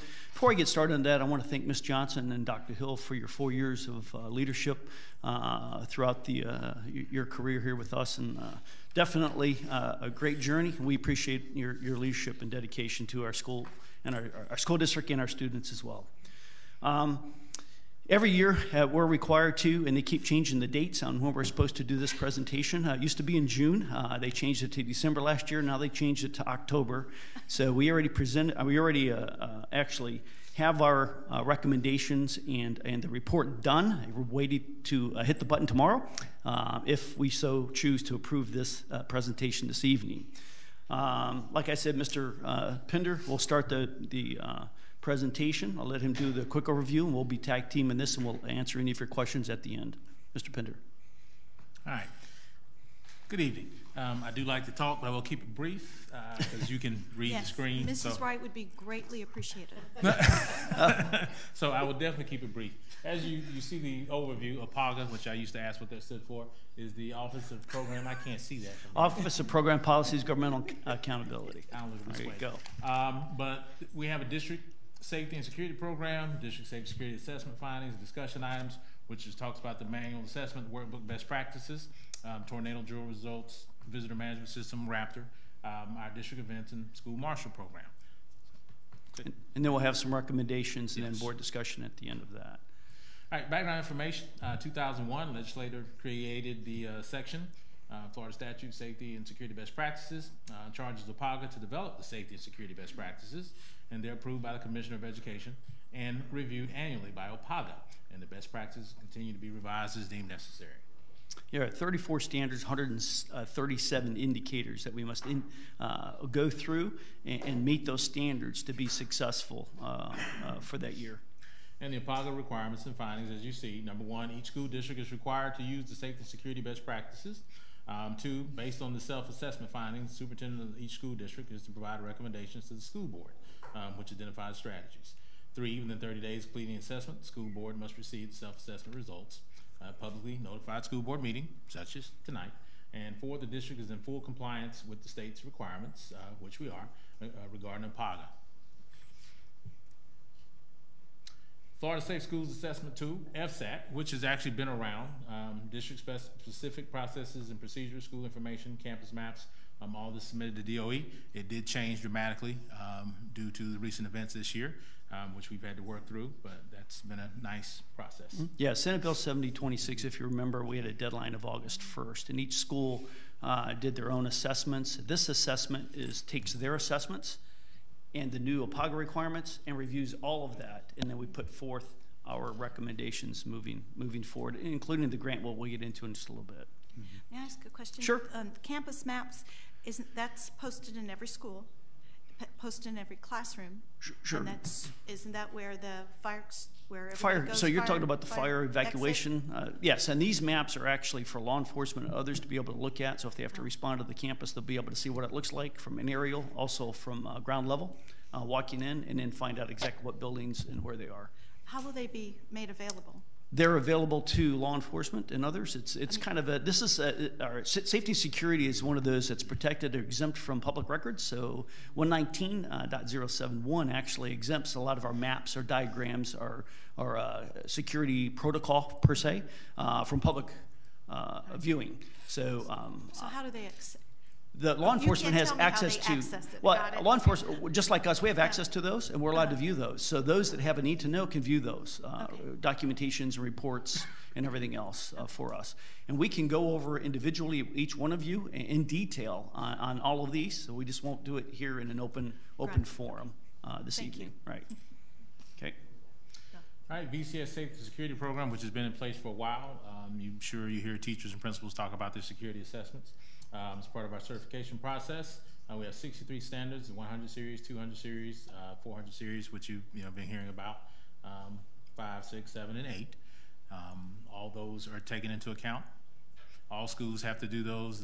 We have just started the site assessments, started this week, so schools are actually already involved with that. Mm-hmm. And so we take the APAGA best practices and the indicators, and we actually build these standards so we make sure we're in compliance from on every campus. District safety security plans and procedures. Distribution process, like I said, the 63 standards, best practices are on the SharePoint site, so that all schools have access to that. Has all the different forms, so they can pretty much cut and paste and make it fit for their school, and then they upload it back to the SharePoint site so that we always have it. Mm-hmm. And then again, the district assessment schedule. The difference between assessments and site visits, assessment is the actual drill. That's when we have a volunteer team of teachers, APs, TOAs. They go in and run a drill. It could be a fire drill, could be code blue, all of our different codes. The site visit is where Rosalind, who couldn't be here tonight, she goes in and she just reviews all the paperwork and makes sure that everything is in place. And as you see on the slide, this year, 30 elementary schools are scheduled, 5 middle, 5 high, and 2 charter schools are also scheduled to have the full assessment this year. And once we complete that, we go to the other schools that didn't have the full team and do another assessment on them. So they get an assessment. So everybody gets an assessment. Depends on the severity of the assessment or how in detail we go through. We do check all paperwork, though, by the way. I do apologize for not being able to read the little screen. No, that's okay. You need to make glasses here. District, yeah, we'll put those. Right. The district tornado drill findings, because we do participate in the severe weather drill every year. This year, it's held January 14th through the 18th. All schools evaluated this year, either observed by the EOC or self-evaluation. And we do it as a district at one time. I believe Mr. Aiken calls it out, and it's all shared with the schools through the 800 megahertz radios. The only recommendation we had this year was that we need students and faculty and staff to take the drill seriously as it's a real-world event. And so we'll start, as we do our drills throughout the year, we'll continue making sure that they understand that we practice how we're going to play. So we want to make sure that they do it effectively as we move forward. But other than that, everything was spot on this time. If you remember last year, we had some communication issues, some radios didn't work. All of that's been fixed, so kudos to the team. Yeah, we have a slide with the district-wide visitor management system. It's just a Raptor system which we have in place, which I'm sure you've all seen. Anytime you step foot on the campus, you have to either punch in your ID or swipe your driver's license. This is used just to catch any people with sexual predators or anything that's deemed not good to be on campus when they come. But this has been in use for a few years. I think the contract runs out in 2 years, and we'll continue to keep using it. And you can see it's 265,000 visitors last year already through October 18th, 79,000 visitors on our campuses. So we get lots of visitors on our campus. This district-wide daily events, these are things that occur that usually email the superintendent and higher staff at the end of every day. There's been Volusia's practice that we keep a record of these just to kind of track and monitor and see what's going on. We will be adding a few more things next year that I think might be a little bit more pertinent for people to know. But as you see, this year alone, 18-19, there's been like 27 Baker Acts. EVAC's been called 23 times. You know, threats by students, code red lockdowns. Luckily, there's been no blue bomb threats or code greens. But we are keeping track of this just to see where we can improve and what we can do to implement new procedures. So we do look at each one of these cases and then review it back to how we responded to make sure that our plan is in place to make sure we effectively respond accordingly to the incident that occurred. The school marshal program, otherwise known as the school guardian program, you've heard me present on this, and I don't want to spend a whole bunch of time here, but we do have another class coming up. It's February 11th. We'll be looking at hiring our remaining 5 that we currently have. Mr. Pender is working on the grant application right now. October 24th, Florida Department of Education rolled out their Fortify Florida. And that's an anonymous reporting tool that you can download on your Android or Apple cell phone, or you can go onto the website and anonymously report any issue associated with anything happening in and around one of our campuses. So how that works is there are several different district staff, for example, myself and Mr. Pender get notified, and Rosalind gets notified of every event, any report that's related to Volusia County. We get the alert along with Dr. Hall and several others. Then so does the principal, so does law enforcement. And so we work those cases and close those cases, and then the state actually has those numbers as we roll through. When it came out, you know, we have some of the kids that are playing around and being harassed with no information down there. You can't really follow. But some of those have been, that we followed through right now. We've been moving forward with the principals and investigating, and it's another good tool for us. As mentioned earlier, you mentioned if we had a student felt uncomfortable or something with somebody, they would actually can use this tool, report it back to us, and that would start that investigation for us. So we have been doing that, and we're fine-tuning it, just like the state is. It's brand new, and I think it's a very good tool in our toolbox to be able to move forward to help us identify concerns that are in or around our campuses. We've had it for about 3 weeks, and we've had several reports. It comes to us promptly. Yes. Mm-hmm. Yeah, as a matter of fact, you can set it on your alert. Mine's 24 hours. I just let me know whenever, because these alerts come in all hours. And then we just start looking at them right away. And so we'll get the information back out. We track it. There's a notes section. Everybody that inputs or sees it, once when you open it up, it indicates that you read it, and then what action did you take, and until we close it out. And so it's a good tool for us to be able to use. We can manage it well. There's several of us that actually manage those and can see the backside. Those that are the end users just report it. And if need be, if they want us to get back to them, they can leave their name and their phone number, and we can call them and get them more information if we need, or follow back up with them on what our course of action would be. So it's a very good tool right now, and they are working out the bugs. Just last year's recommendations, just that we continue to use best practices to recruit school-based staff to participate in safety and security assessment teams. Like I said, that's volunteers, APs, teachers. Just gives better insight into what is going on from the other side. The assessments of the 800 megahertz radios, and then we continue to utilize the half-cent sales tax to upgrade infrastructure as discussed in the capital outlay project listing. For this year's, well, what we ended up doing was, if you remember, in May, we changed our direction. It went for single point access on our campuses. I'm here to tell you, we're doing very well.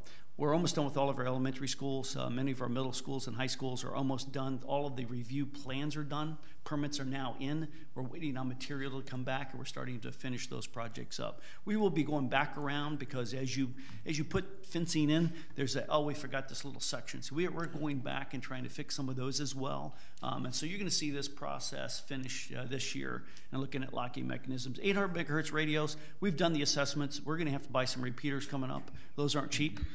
And so we're gonna start putting those in some of our campuses as well. And obviously, you know, we lead, I think, the state, in my opinion. You know, I might be a little biased, but that's okay. On what we do for our certification process, and using the team to ensure that we are very efficient and effective in how we administer our safety and security plan, how we evaluate our schools, and to making sure they have what they need there every day. This year's recommendations, go ahead. Number one's the same, obviously. Go ahead. Number two is the big one, which is the full implementation of Senate Bill 726 requirements to apply for the grant funds as indicated in the bill. That has been a large focus of everything we've been doing this year. I mean, that goes, as far as trying to get the VOLO app implemented correctly with Fortify Florida, the threat assessment teams, the mental health teams. That's all under Senate Bill. It's all under the same thing. So that has been the big focus of getting everything together this year. And then, of course, number three is just continue to utilize the half cent sales tax, which I'm going to assume we're going to always keep doing. Yep. Yeah, and part of the number two as well under Senate Bill 7026 is the mental health piece that you're going to have a presentation on coming up. So there's lots of pieces to this that will be rolling out fairly soon on that. So in summary, Volusia County School District has a safety and security program that is effective and efficient in meeting its safety and security needs. Our safety and security certification process is second to none. And our comprehensive plans and procedures that promote safety and security for our students and staff is outstanding. We will modify and enhance the process in the coming year so that we can be better prepared for any emergency situation that may come our way. We respectfully request the school board accept the annual safety and security assessment report and approve the previous identified recommendations. Mr. Russell? Any comments? I'm sorry. Oh, sorry. Any comments from the board? Questions? I have just two very quickly. Sure. On slide with the Raptor system. Sure. That is at the front desk. Mm-hmm. If an alert goes off, how's that handled? I mean, who does that? Who does what happens when the alert, being from a school, I can actually tell you. Sure. When the alert goes off, people have already been programmed, usually assistant principal, the deputy. You get an email, text message. Oops, something just happened at Raptor. Radio. And then we all kind of converge on the front office, kind of quietly just to see what's going on. And usually whoever's running Raptor will, let us know this popped up and this is what's going on, and pull the person to the side, to the back, and discreetly talk. But it is set up. Usually have multiple people on the campus. Then when it goes off, they get all these little text messages. Okay. And also, this similar system is on the buses too. For example, right? Well, they have to plug in their numbers to get on the bus, so we keep track of the students. Yeah, for students. So it's a student identification. So we actually have them use their alpha code, and then so they tracks them when they get on the bus and when they get off the bus, and we go from there. We are looking at an app to allow parents to also have access to their student when the student got on the bus, when the student got off the bus, and where they got on and off at. So we're moving forward with that, and hopefully bring something forward this year. Okay. Mr. Pender, I was extremely impressed with your ability to read that small print from your distance. Wow. So you must. I have multifocal contacts. I can't good. See the small print. That I can see. This I can't. I can for see some small reason. print. I can't. I mean, it's gobbly good. Okay, but thank you so much. Mr. Russell. The superintendent recommends approval to submit the annual safety and security assessment report to the Department of Education Office of Program Analysis and Government Accountability. The superintendent has recommended that we approve the safety and security assessment report to APAGA. Is there a motion? So moved. Second. It has been motioned by Dr. Hill and seconded by Mrs. Wright. Any further discussion or comments? All those approve, please say aye. Aye. All those disapprove, please say nay. It has passed 5-0. Thank you, gentlemen. Thank you, ma'am. Good job. Excellent report. Thank you. Nice job. Good job. 19.0.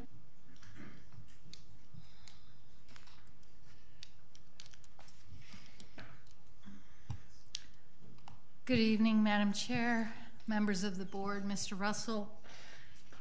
I too would like to take just a moment of privilege and thank Mrs. Johnson and Dr. Hill for your service to our school district. I've enjoyed working with you both and appreciate what you brought to our table. Thank you. This first item that I am presenting is a vacant land contract. This is for the remaining 78 acres of what we refer to as the ATC site, the remaining parcel of the Advanced Technology Center. contract is with Southeast Real Estate Acquisitions. They are out of Atlanta, Georgia, developers for multifamily residential. You may recall that we brought something forward to you earlier this year. We had interested parties. We did enter a contract in March. That contract was terminated by the buyer after their feasibility period. We have been approached by Southeast Real Estate Acquisitions. Purchase price is for that same amount, $5.9 million. 120-day feasibility period, which would be followed by, if the contract is not terminated after that, by an development approval process. Anticipated closing would be this time next year, 2019, with the possibility of a final closing no later than January 2020. Okay, any questions from the board? No questions. When they say multifamily, do they designate how high? That would be something they'd work through the development approval process. This property's in the city of Daytona Beach. So because I know when we had the contract before, Mr. Persis asked a question about density. Mm-hmm. Is density addressed? It will be addressed as they go through the development approval process. One of the negatives with this property is that it does not have its land use and zoning. And so there is quite a bit of work that a buyer's going to have to do to get their approvals. Okay, and you said it's 78 acres or 76? It's 78, and there are quite a few wetlands on it. Okay, thank you. Any further comments? Okay, Mr. Russell? The superintendent recommends approval of the vacant land contract providing for the sale of 78 acres on Williamson Boulevard in Daytona Beach to Southeast Real Estate Acquisitions, LLC, for $5,900,000. The superintendent has recommended that we sell the vacant land contract or approve the contract with Southeast Real Estate Acquisitions, which is the ATC, next to ATC, for $5.9 million. Is there a motion? Move approval. Second. Okay, it has been moved by Mr. Persis and seconded by Dr. Hill. Any additional comments? Questions? Okay, all those approve, please say aye. Aye. All those disapprove, please say nay. It has been passed 5-0. Thank you very much, Mrs. Morrissey. 19.03. Mr. Russell? Oh, okay. Don't you guys usually read a title or something? No? Yeah, vacant land contract with JW Current Investments, LLC. I'm sorry. That's okay. Because I'm used to being in the audience and I don't know. Anyway, I'm sorry. So this is another vacant land contract. I'm very pleased to bring this one forward to you. This property, if you will recall, we declared it surplus at the same time that we did the remaining ATC parcel about 2.5 years ago. This is part of the 76 acres that is located on State Road 44 and County Road 4139. The board has owned this for quite a long period of time. It was purchased in the early 90s, originally purchased for a high school site. When we went through the site search for what we all know now as University High School, City of DeLand went on record with that they did not want more than one high school within their community.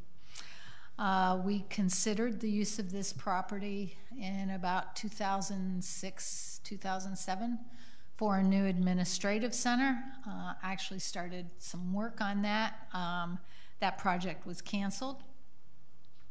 And the property has remained vacant and has gone through some approval process with the City of DeLand. It has since been redesignated as activity center, which is actually consistent with what was in the market analysis report that we brought forward back in 2016.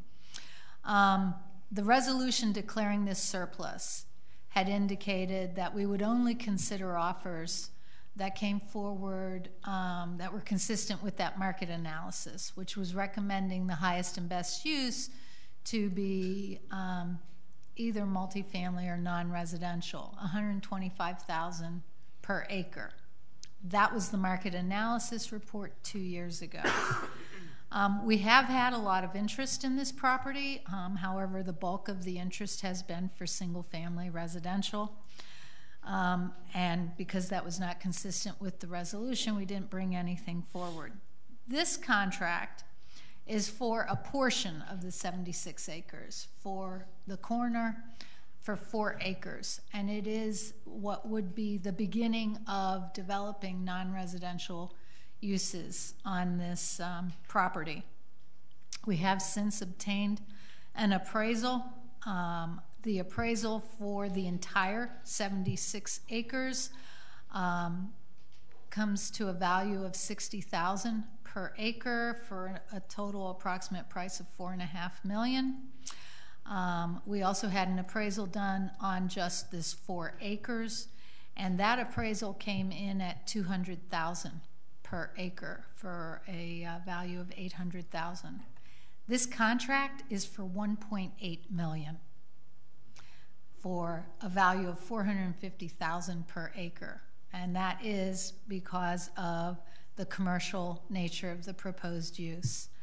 I liken this to, if you are familiar with Deltona High School, which I know that some of you are very close to Deltona High School, the property adjacent to Deltona High School is designated activity center. And it has the racetrack and the Epic Theaters and still quite a bit of acreage for this, in my mind, is somewhat similar and the beginning of that kind of character. There is a 90-day feasibility period associated with this. This too needs to go through a development approval process. Assuming it moves forward after the 90-day feasibility period, we would anticipate a closing sometime around this time next year, December of 2019. And I'm happy to answer any other questions that you might have. Board have questions or comments? Did you say which city it's in, or is it in the county? This is in City of DeLand. It is in the city of DeLand. Mm-hmm. And they will have to go through a development approval process. Okay. Yes. Any others? Okay. Mr. Russell?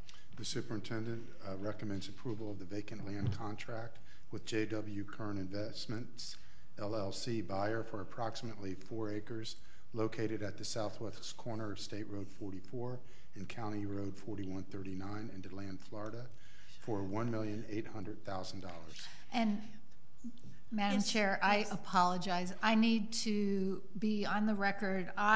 There is one mistake in this contract, and I know that it was corrected, but I think inadvertently, I'm not sure what happened, but the deed that the board issues is a special warranty deed, and that is checked here. However, it's in Section 7, page 2 of the contract. However, the statutory warranty deed is also checked, so I just wanted to go on record that I will make that Scrivener error correction, and that the board does issue only a special warranty deed. And the buyer does know that, because I know that we talked about it. And I think it was just by accident. One of the versions didn't get cleaned up. All right, thank you. And you'll need new signatures? I'm sorry? You'll need new signatures? No, I will just be able to replace that page. Okay, thank you. The superintendent has recommended that we approve the land contract with J.W. Kern Investments, LLC, 4 acres on State Route 44 for $1.8 million. Is there a motion? So moved. Second. It's been motion has been made by Mrs. Johnson and seconded by Mrs. Wright. All those in favor, please say aye. Aye. All those who disapprove, please say nay. The motion is carried 5-0. Thank you very much, Mrs. Thank you. Thank you.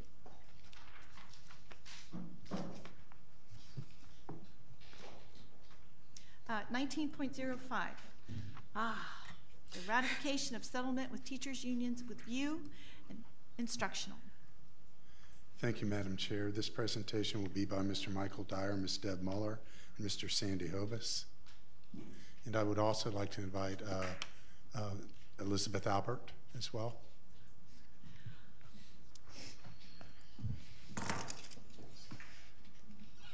That did not elicit a smile. Always happy to sit next to you, Mr. Dyer. Just the back, right there. Come into that. I'm requesting Mr. Russell take a picture of the four of you sitting, all dressed up, smiling. Yes. Okay. I think it's great. Great optics. Focus, focus. Good job. Thank you. Thank you very much for your patience. Okay.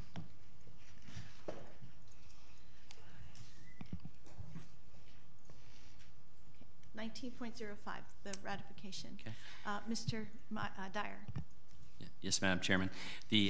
Pleased to present to you the proposed ratification of the contract with the Volusia United Educators Instructional Unit. And as you know from Ms. Albert's press release yesterday, that this was ratified by the teachers and the bargain unit by a vote of 82.2% yesterday. Is presented to you for approval this evening. First, I know it was Mr. Persis had correctly pointed out and thanked the bargaining teams. I'd just like to identify the names of each bargaining team that really spent many hours in this process. The VIEW Instructional included Ms. Albert, of course, as president, Joy Crome, Mr. Jose Cortez of Pearson Elementary, Ms. Sharon Wade of Galaxy Middle School, Mr. David Tyndall of Freedom Elementary, Deborah Flaherty, and District Placement Specialist in your ESE department, and Paulette McGibbons-Shed at University High School. Did you mention Roger and Andrew? Thank you. And Mr. Roger Gray. I apologize, Roger. And Andrew Spar, of course. And I'm going to have you up here for every agenda item from now on because I won't miss a thing, I promise. I also like to thank the district's bargaining team, Mr. Tom Gonzalez, Dana Page Pender, Sandy Hovis, who worked and completed negotiations this year, his first time on a bargaining team. And he has said he would like to do it every year from now on. Of course, Deb Muller, Michelle Golden, Christina Raimondo, principal, elementary representative, Matt Krajewski. You started as your middle school principal representative, and of course now is at a high school. Principal R.T. Myers as your high school representative, Rose Pendleton, Rachel Hazel, and Amber Ryan with my office. The proposed settlement before you is a 3-year deal, and the best that we can tell, that's the first 3-year deal that this district has been able to enter into with the union, which was quite an accomplishment. And it provides for an average 7.5% raise over a 3-year period, and with some contingencies for available funding. We have attached the agreement to this agenda item, so I won't go through the entire thing, but some of the highlights from the agreement, there, as Mr. Russell had mentioned, a variety of committees for collaboration on various issues, and I understand there was a positive kickoff today to that, and of course, if it's ratified by you this evening, we would be authorized to begin implementing it, including the hard work to plan and receive input on the implementation of the elementary day. I'm happy to answer any questions you may have, and I'm joined by Ms. Muller, Mr. Hovis, and Ms. Hazel as well. Okay. Mrs. Wright, you have questions? No, ma'am. Okay. Mrs. Johnson. If ratified tonight, when will the employees see their money in their checks? As far as for the teachers, yes. The teachers instructional unit, we are committing to January at the latest.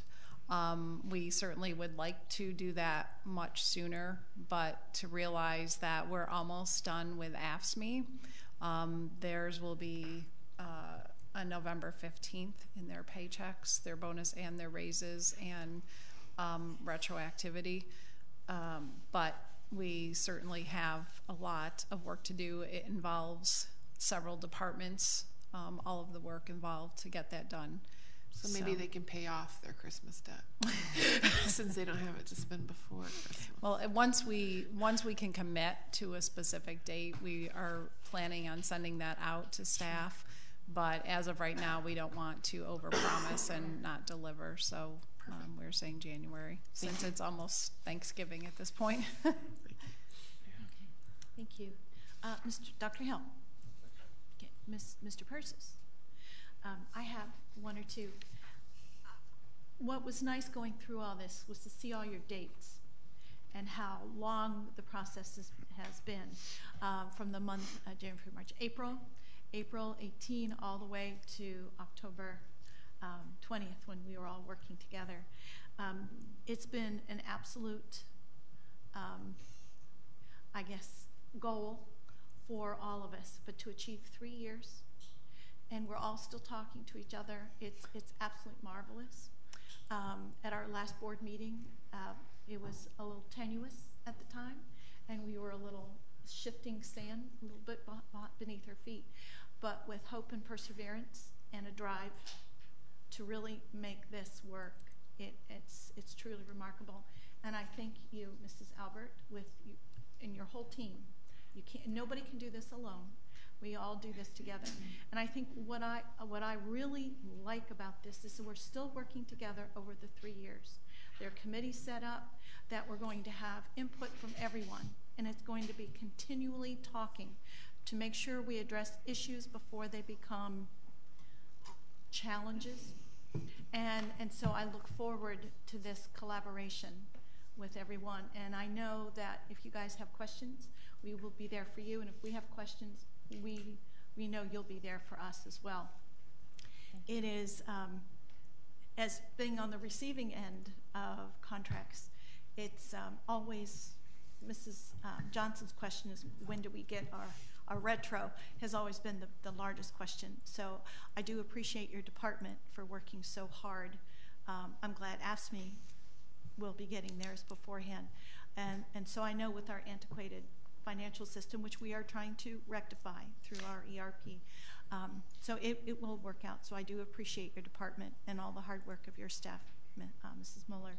Well, excuse me, yes, if I could just interrupt, but I just want to say that it's several departments really that work together. So I'd just like to acknowledge that, you know, it's human resources, it's payroll, it's our staffing department, our staffing person in budget, as well as technology services to accomplish all this, as well as we have refunds for dental insurance and having to do that open enrollment. So it really is, at this point in the school year, difficult to process all of this with the moving pieces. So I'd just like to acknowledge all those departments. Thank you for that clarification, especially when you identified all the departments. So thank you so much. So we're in debt to you and to your team. So thank you. Please let us know as we continue, and we know we can depend on you to keep us abreast of we want to be proactive, not reactive. Yes, ma'am. So, thank you. Thank you. Thank you so much. Okay. Any other comments, Mrs. Albert? Well, I too would just like to thank the members of both bargaining teams. You know, the personal sacrifice that they all offered, you know, those long nights and time away from classrooms and time away from other obligations. So the work was massive, and we still have a lot to do. And so I am looking forward to collaborating with the district so that the outcome is the best for everyone involved. So thank you. Thank you. Anyone else like to? And she has set a tremendously high standard, because now the standard will be that there's a settlement after one session with you negotiating. No, it was a team. I just happened to sit in the seat on that day, so. Jeez. Okay, any other comments, questions? Okay, is there a wonderful motion to be presented? Yes, ma'am. The superintendent strongly recommends ratification of the 3-year settlement negotiated with the Volusia United Educators Instructional for fiscal year 2018-19, 2019-20, and 2020-21. Mr. Russell has recommended that we approve the ratification of the settlement with the Teachers Union Volusia United Educators Instructional View for a 3-year contract. Is there a motion? So moved. Second. The motion has been made by Mrs. Johnson and seconded by Mrs. Wright. Any more air horns or anything? Okay, all right. So I want to say thank you once more and congratulations to everyone. All those in favor, please say aye. Aye. All those opposed, please say no. I think the motion's passed.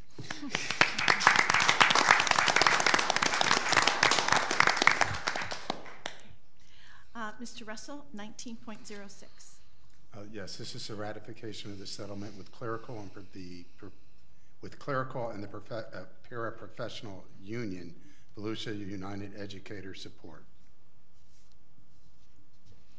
Yes, Madam Chair, pleased to present the ratification, proposed ratification for the 3-year settlement with the Volusia United Educators Support Union. And it is modeled on what we saw with the teacher's contract. It provides for an average 7.5% raise over a 3-year period. There are funding contingencies built in based on what we receive from the state. It also includes a one-time $350 bonus that would be paid this school year in addition to those raises. And I will not forget Roger's name this time. Appreciate the union bargaining team, Mr. Spar, Miss Albert, Roger Gray, Miss Beth Friedel of Turkey T Elementary School, Mary Jo Warrenoff, Creekside Middle School, Randy Baker of New Smyrna Beach High, Terry Judson of DeLand Middle, Beth Reif from University High School, and Kathy Englima from Deltona Lakes. And you left off Joy this time. And I left off, I knew I'd forget somebody, and I've left off Joy Crum. Oh. Can you stay for the rest of the items? And for the district bargaining team, it was your negotiator was Greg Aiken, who is not sitting up here right now, but he led the team. Dana Page Pender, Sandy Hovis, Jennifer Kelly of your ESE department, Ms. Deb Muller, Don Fortes, Principal Carrie Cervenak was your principal representative, and Patty Core was your middle school representative. And apparently serving on a bargaining team is good for your career because she finished out the process as a potential prospective area superintendent. And Amber Ryan with my office. And very grateful for the time that was spent with those contracts. So happy to answer any questions you may have this time. Comments or questions from the board? Same timeline for the financial? Okay. Any others? Okay. I too congratulate you for all of your work. Long time coming, and thanks again for your entire team, all the departments, Ms. Muller. We couldn't do it without the numbers and without all the crunching. It's wonderful to see this work. Personally, I just want to let you know there are 2 things I would like to see occur in the next bargaining session. I know. I want the front office to be considered hazard pay. They're the ones that have to deal with the Raptor system. They're the ones that have the first look at anybody who walks in the door. They're the first stop. They have to look nice. They have to speak well. They deserve hazard pay. And second of all, I would love us to start working, much like what we talked to AFSCME about, is to help their base salary, to start building up that base salary. McDonald's is working overtime, and they are surpassing us. We can't do that. We have to, our lower paid personnel, we have to do better for their beginning salary. So that's something we can think to see how we can work that over a few years. So thank you so much. I'm sorry, Mrs. Johnson, did you have a question? Elizabeth kind of nodded. I was just saying same timeline for the return, the pay. Yeah, actually, the bonuses will be paid sooner. We will be able to do that before Christmas. Yay. By December 19th at the latest, as well as, I think I mentioned this, but the dental refunds will be done prior, I think, by November 30th. Awesome. That's where we're aiming for that. Good, thank you. Thank you. Mr. Russell. The superintendent recommends ratification of the 3-year settlement with VIEW support personnel for fiscal year 2018-19, 2019-20, and 2020-21. Mr. Russell has recommended that we approve the ratification of the settlement with clerical and the paraprofessional union with VIEW support. All those, need a motion? So moved. Second. It has been moved by Dr. Hill and seconded by Mrs. Wright. Any more additional comments or questions? All those in favor, please say aye. Aye. All those disapprove, please say nay. Motion is passed once again. Congratulations.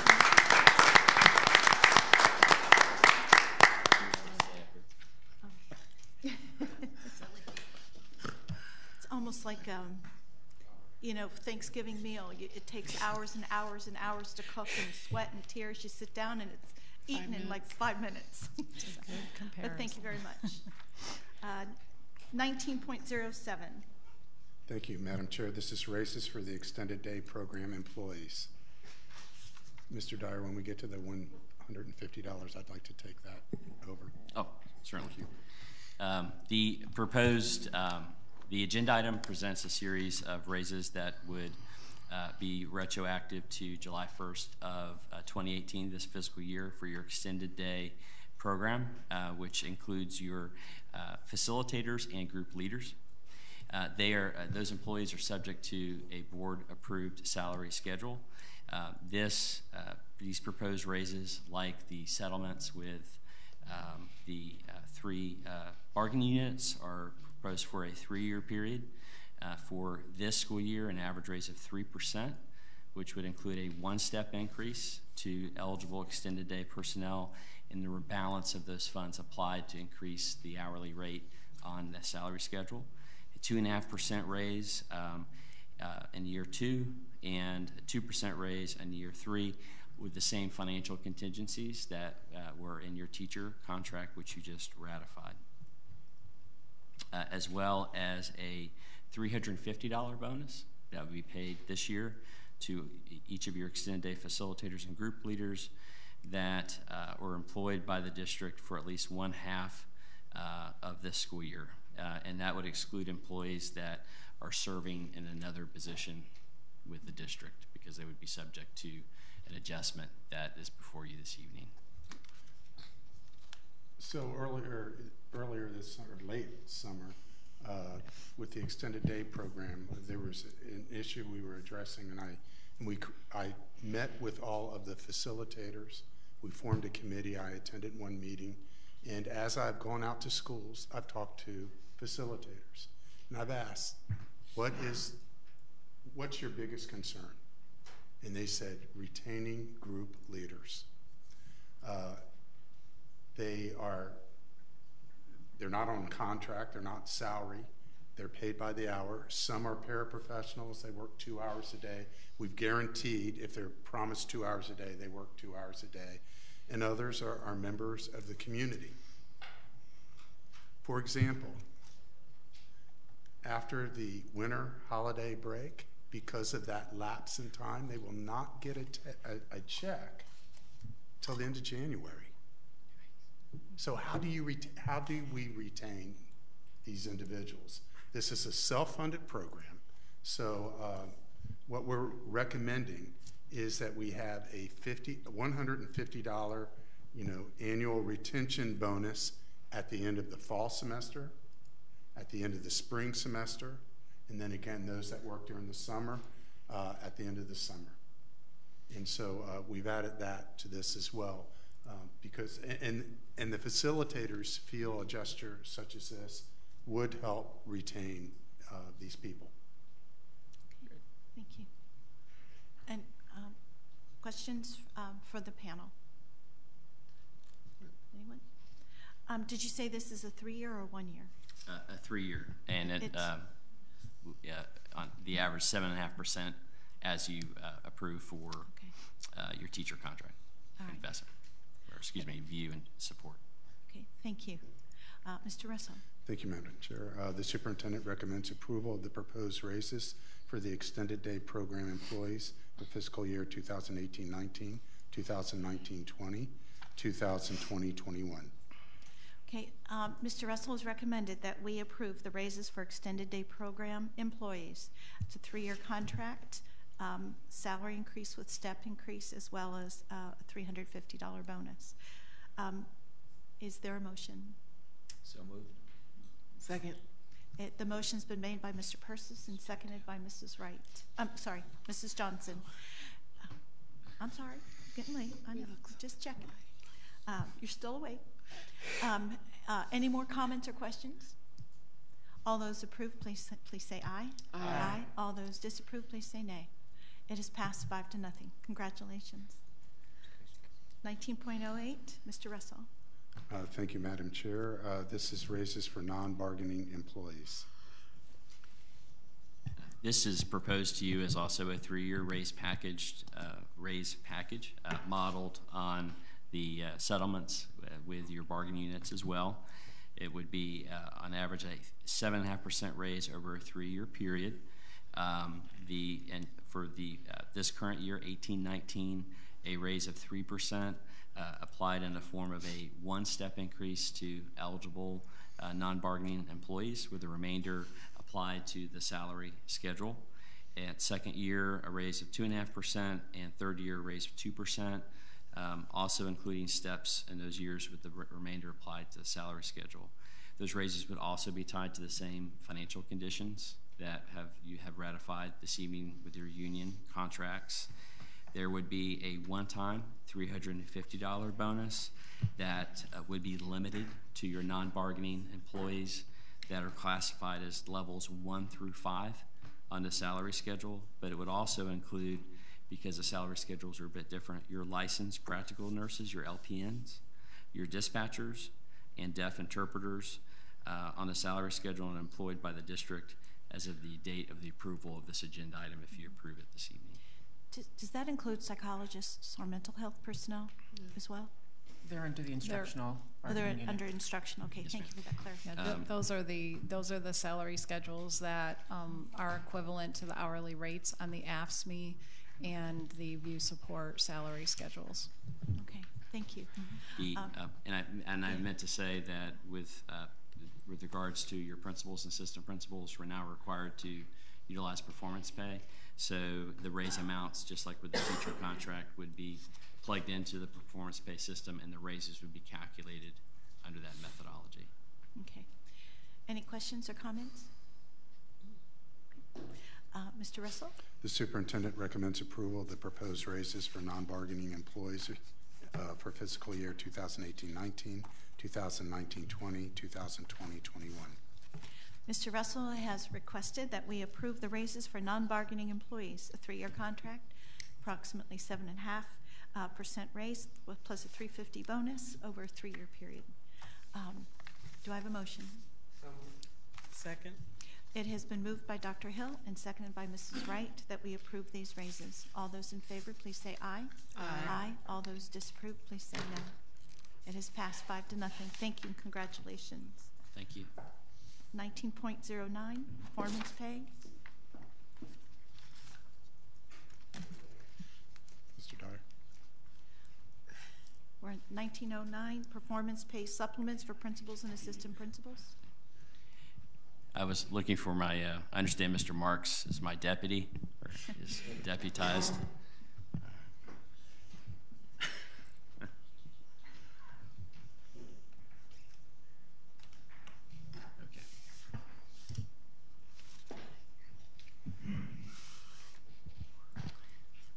The last action item presented to you this evening is a special item for performance pay supplements for principals and assistant principals in 2 areas. The first would be a turnaround school performance supplement. It would be provided to a principal appointed to a school that received a grade of D or F in the prior school year, and if that they would receive a $5,000 supplement for that year. The other criteria would be it would go to a principal appointed to a school that increased its grade from a D or F by at least 1 letter grade for the year of service as principal at that school, and it would also be eligible for a supplement of $5,000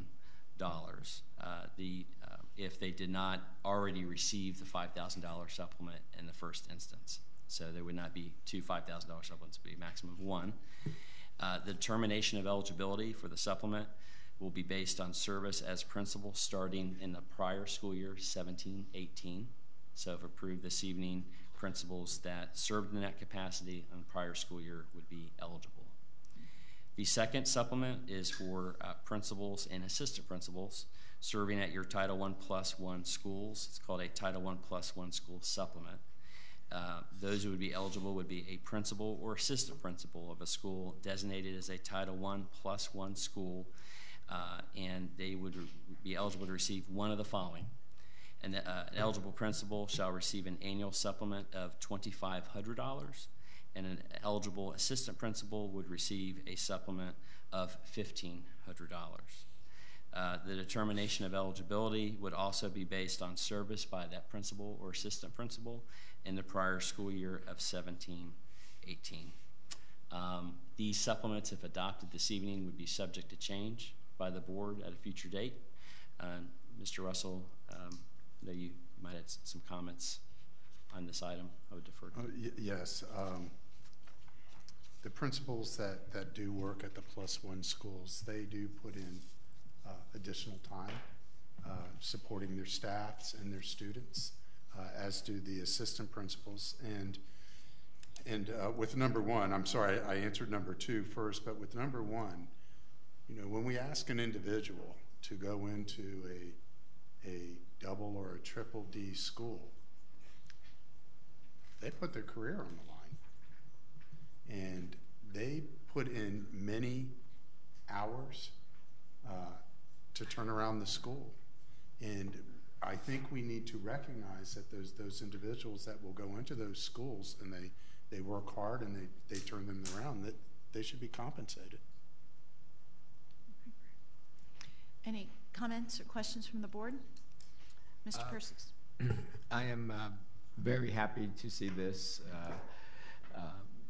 come into play. I think it's overdue, and I certainly have believed for a long time that those schools that are the Plus One schools, it's not that other principals aren't working long hours too, but it's the fact that during this other hour, your whole staff is there, and all your students are there, and a lot of things happen within that extra hour that aren't happening at the schools where they don't have that extra hour. So for all of that takes place, it certainly is I believe important that we give the principals and assistant principals a little bit of extra money as we do the teachers when they're there for the extra hour. So with students, so it's not just the hour, but it's with students and all the responsibilities that come with that. The other thing I wanted to make sure I was clear on was, so a Title I Plus One school, I'm the principal, so I get an extra $2,500, and then if that school was a D school as well, I would get the extra $5,000. So I would get $7,500, correct? Yes, sir. Right. And then if that Title I Plus One school was a D when I got there, and it's a D the next year, I still get the $2,500, but I no longer get the $5,000 bonus. That's correct. And if that same school went up to a B, I would still not get an additional $5,000, right? Because I got it on my initial appointment, right? Okay, just want to make sure that I'm understanding it the way you all are intending it to be. Okay. Thank you. No, I think it's... Thank you. Mrs. Wright. Along the same lines, so if I'm at a school that's a C, that the next year I'll become a D, how does that impact me? Well, if you're not appointed there, if you're there when it happens, these are turnarounds. Right. Okay, so only if I'm appointed. Yeah. That is the catch. Okay, that's it. Okay, Mrs. Johnson? I actually asked about this a couple years ago for the plus ones, because everybody was being paid but the principals and assistant principals extra, so I'm grateful to see that. And I just think it's good business sense to inspire them, the principals, to help work and bring up the grades. It's done in the private industry all the time. Yes. Well, how will this impact middle and high school? They don't have +1 school. It's just elementary schools. We have 5 schools right now that are Right, but +1. do we not have middle and high schools that are not +1, but are Title I? They are, but they don't. But they don't work the extra hour. It'd be limited to +1 only. To just the elementary schools. Yes, ma'am. I have one question. We have some Title I schools that have a principal but no assistant principal, and it's a TOA. So the TOA, who's doing a lot of administrative work, receives nothing. Yes, yeah, I was going to say that.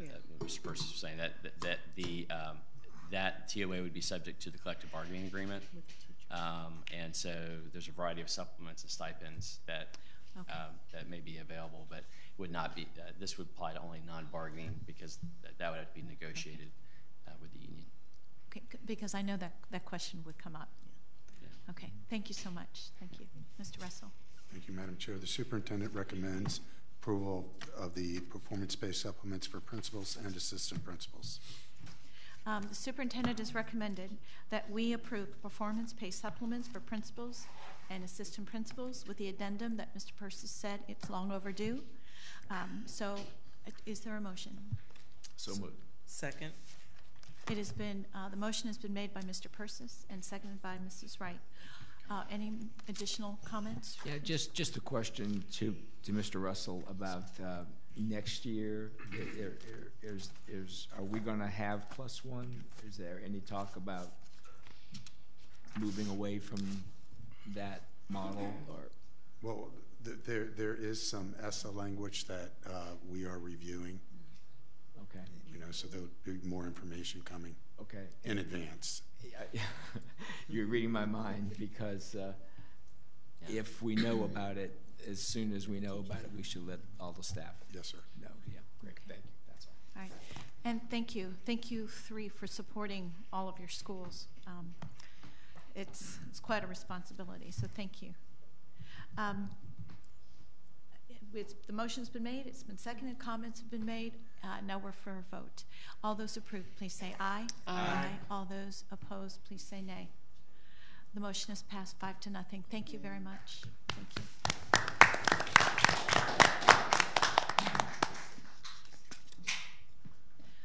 Are we going to have a presentation? Mr. Persis brought up, what are we going to do?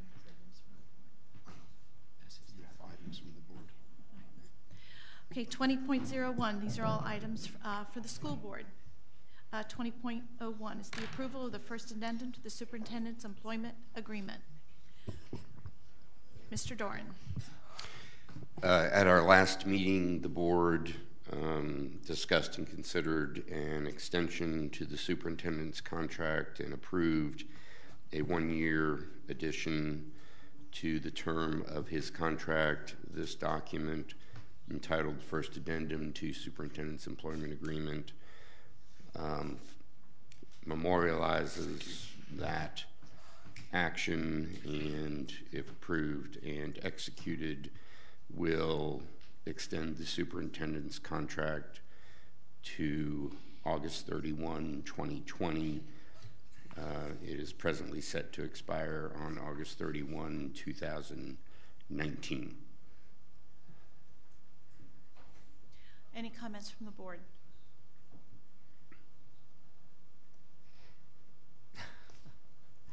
Yes, I have a comment. Sure. Mr. Persis. Yes, well, my feeling is that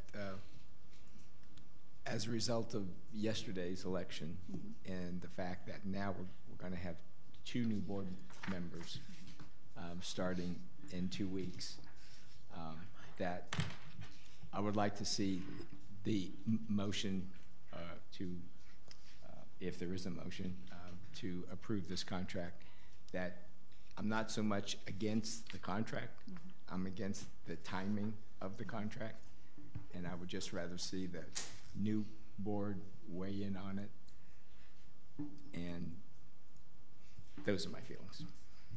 Okay. Dr. Hill, since you are, this is your last meeting. Yeah, absolutely. Thank you. You make it sound so gruesome, my last meeting. Should be celebrated. Yeah. I agree with Don't worry, we're going to celebrate. I agree with Mr. Persis. Not that, again, I'm not necessarily opposed to the language, but I'm opposed to, with the transition of the board, to allow the new board to make that decision. And I think we adequately discussed that at the last meeting. So, thank you. Mrs. Wright? Nope. Mrs. Johnson? I stand by the last meeting. Yeah, and me, it's the timing of to find someone new, because it wouldn't be until January, February, and with testing coming up, the budget and everything else, I don't want to disturb the classroom. So, should I make a motion? Is there a motion? Yeah. Is there a motion to approve? So moved. Second. Okay, the motion has been made to approve the first addendum to the superintendent's employment contract. Any more comments or questions? Okay, all those approve, please say aye. Aye. All those disagree, please say nay. Nay. Okay, it has passed with a 3-2 vote. Thank you so much. 20.02, approval of the superintendent's evaluation instrument. And I think it includes the Johnson agreement. Yes. Johnson map. Madam Chair, based on the conversations related to the superintendent's evaluation agreement and the changes that the board proposed be made, I prepared the attached document, which is with the agenda, and distributed it to all board members, asking that no one copy everyone else, but if you see any problems, let me know. I heard only from Ms. Johnson, who said she saw no problems, and so unless there are any alterations to this, oh, and I also, of course, copied the superintendent with it, and he's had a chance to review it. The one thing that did come out through the superintendent is, and I just want to make sure this is an intent and maybe needs an adjustment. If you were to look at, let me find it here. Could we put the instrument on the screen, please? We need to go to page 14. Yeah, page 14. If you look at performance rating number 3, school grades, and specifically look at the second item there, it says the grade of the district in the school year increased by 5 percentage points in the 2017-18 school year. It is, has been pointed out, and even was pointed out at the last meeting, that if we were to go up 5 percentage points, the district would be an A district. There was some question raised as to whether the intent was to accomplish an A district within the next, at this point in the process, or are we, because I remember some conversation about getting to an A district by 2020. So maybe Mr. Russell has some additional comment to that. I am trying to find the page where... Page 14. Yeah, on page 4 under 1.1, right. It says under the calculations outlined in the FSA and accountability, Volusia County Schools will accomplish continuous improvement toward earning an A during an A district grade by the year 2020. So if we are we're 5 points away from an A after last year's grade, over the next 2 years, it's the intention of this board for me to move 2.5 points this year and then 2.5 points next year to get to the A grade. Good question. So it's inconsistent in that regard. Yeah, it's true. It is inconsistent. But where are you getting 5 points away from an A now? Because based on what I saw, we are more than 5 points away from an A. So that's what I'm saying. Where are those numbers coming from? from the district points. grade. No, I understand that, but currently, are you saying we're 5 percentage points from being Yes. an A? Yes. Yes. So that's my question, where are you getting that data from? Because from what I saw, that's not where we were. So that's what I want to make sure. Where are you getting those numbers from? It's from from the grade report. It's not on this, but okay. Could we pull that up?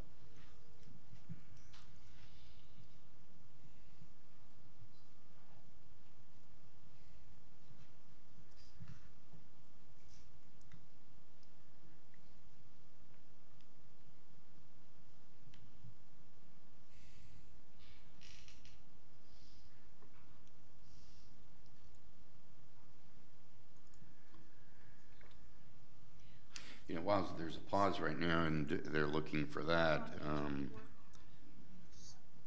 I don't want it to be lost on anybody. When you get into these school years, it's very confusing to me as to exactly, you know, because of the delay in the data. So I'm assuming that this has been a public document, that everybody agrees that I have the right years in the right places for that. Well, it was two things, because I looked at two of them. We really should have been looking at 18, 19, because we already have that data.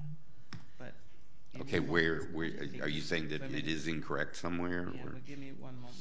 Okay. That was a question I had. Yeah, because I mean, like right now, the grade of the district in the school year, as it says, increased by 5 percentage points. 17-18, that's this year. Well, that's because we haven't. And the evaluation will come in May of. Yeah, we got graduation rates. We don't have the graduation rate yet. We'll get that. That's lagging, yes. And that's 17-18. So, but the school grade comes out, it should be 18-19. So that's incorrect. That is correct. To say 17-18. Yes, for the 18-19 school year. So in that instance, it's the 18-19. When do you get grades? But in school grades, they say next year it's going to be. When do school grades come out? July. Usually it's. So they'll be out in July for 17-18. No, 18-19. No, our school and district grades will come out at the end of June, early July next year. Our graduation rate, for instance, we still have not received that. Yeah. And that will come out in December, January. Right. So the grades come out in 2019, June, July. Right. For 17 and 18. No, for this school year. For this year. For 18-19. So that is need changed. Yes. Oh, okay. So they come out very quickly. Yes. Yeah. Well, So- relatively. Yeah. For the government, quickly. Yeah, so page 14, it should be, the second one should be 2018-2019 school year. Okay. That's why I'm raising it, because, and then there are other places where it is correct to be 17-18, like up above. Industry Correct. certification, when did we find out about that? Some of that data is returned to us in the summer, and others are near the end of the summer. It would be, So it's lagging. would be afterwards. Which is why we put his contract at the end of August, so that information could come through. But I think we would have all of that except for Graduation. rate. So everything should say 18, 19. Yeah, everything should say 18, 19. Except the graduation rates. That's correct. Okay. Except- Everything 18-19, except, and where is the graduation? On page 13 of 14. 13. The very first one.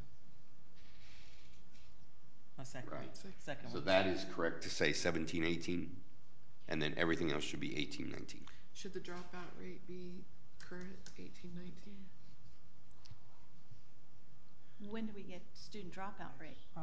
Isn't that in-house? You would know It's the that? same time as the graduation rate. Oh, it's Okay, the same. so it that's has to correct. match. 17-18 is correct. Did you find it, Ms. On Hazel? page. Please. Top The of dropout 17. rate and the graduation rate. Right. So everything in performance rating number 1 Is okay. is correct at Correct. 17-18. Everything else should be changed to 18-19. Yes. Okay, got it. Okay, then the next question is about the 5 percentage points. Right. Good evening. Good I evening. have the presentation that was presented at our Admin Institute about the district grading scale. In order to receive a grade of A, districts must receive 61.5% of available points towards the grading system. And it's kind of difficult to read this, but we were 5 points under the 61.5. We were at 56 percentage points. In order to get a B grade, districts must receive 53.5%. 53.5? Mm-hmm. Between 53.5 and 61.5 is a B.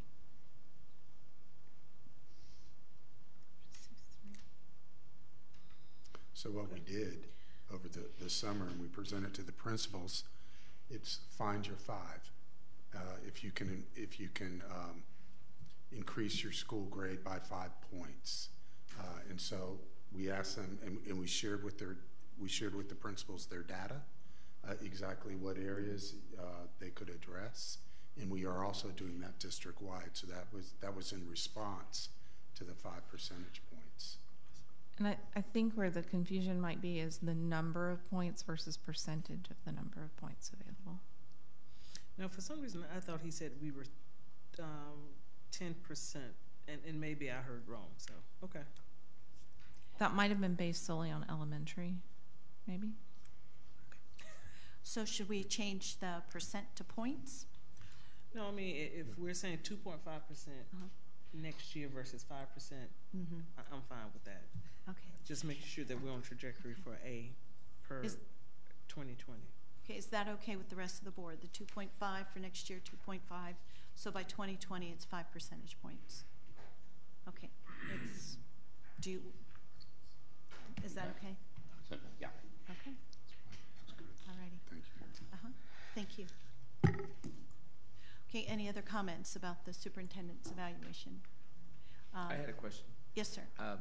Mr. Ted, Persis. you got the email I sent you on October 29th about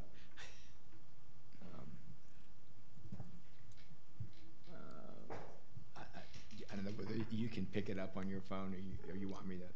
Yeah, you'd have to read it to you. Sure. I don't know what's it about. It says with the weighting given to the first 2 indicators on the evaluation. Oh yeah. Here, I'm looking at I guess this is the final page. Is it overall? No, it's page 10. Page 10. Okay. So with the weighting, the Melody Johnson plan here, with the weighting given to the first 2 indicators, student achievement and curriculum, the overall rating from a board member, the overall rating from a board member should not be at expectation if the board member rated the first 2 indicators needs improvement. With the formula the board tentatively approved, wouldn't it be mathematically possible for this to occur?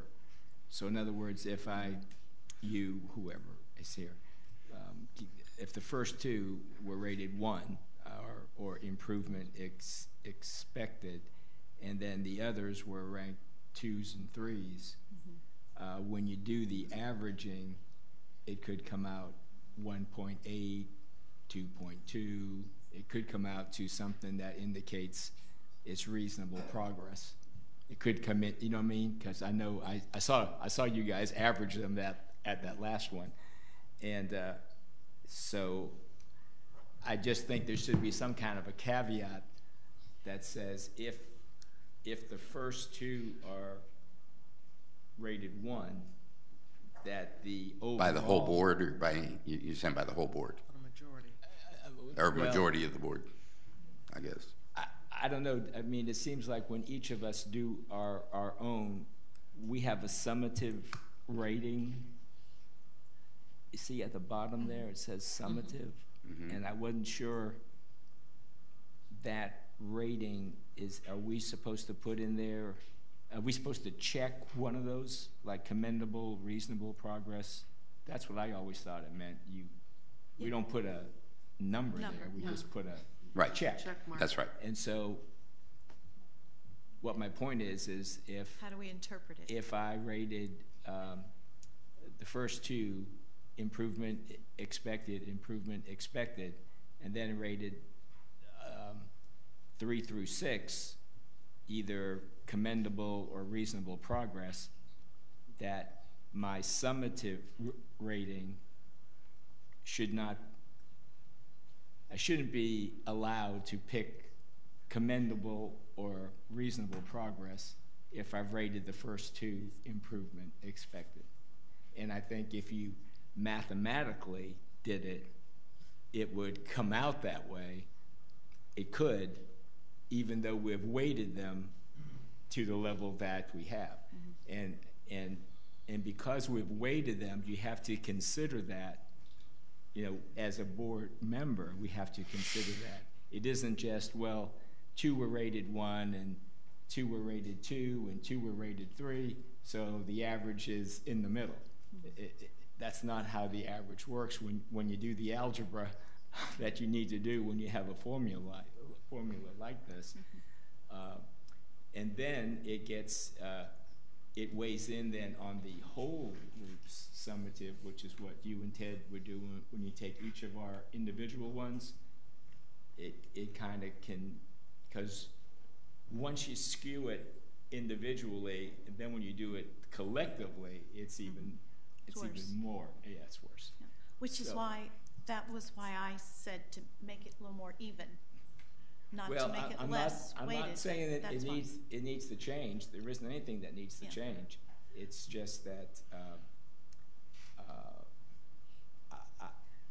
everyone would need to understand how to average it the way it's supposed to be averaged. I'm not saying we all don't have great math skills, but it isn't as simple as you may think it. You may think. Because you may think it one way, and another person thinking it another way. And you may even have to write it out. That might have to be. And that's why, that's one of the reasons why I suggested, not that this was incorrect, but when you even it out, it makes it a lot simpler when you start calculating. So I was thinking of the calculations. Yeah.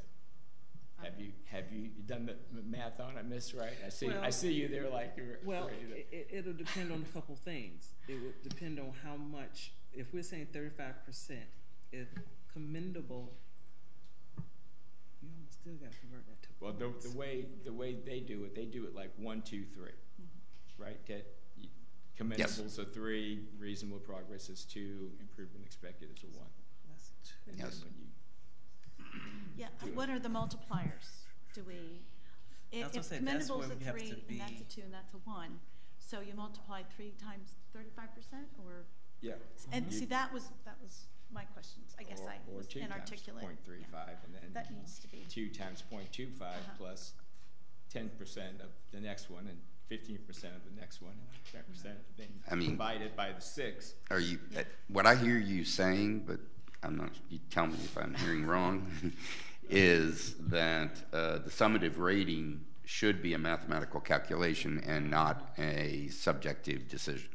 Right. Yes. So it's as simple as saying. That's why I sent it to you, because I said you need to. You check, know, I don't. You need to check out the math. I pulled up all your emails, and I'm not saying I didn't get it, no worries. but it's nowhere in my emails that I can find. But it was that's October okay. 29th. So. October 29th. Yeah. All right. No worries. No worries.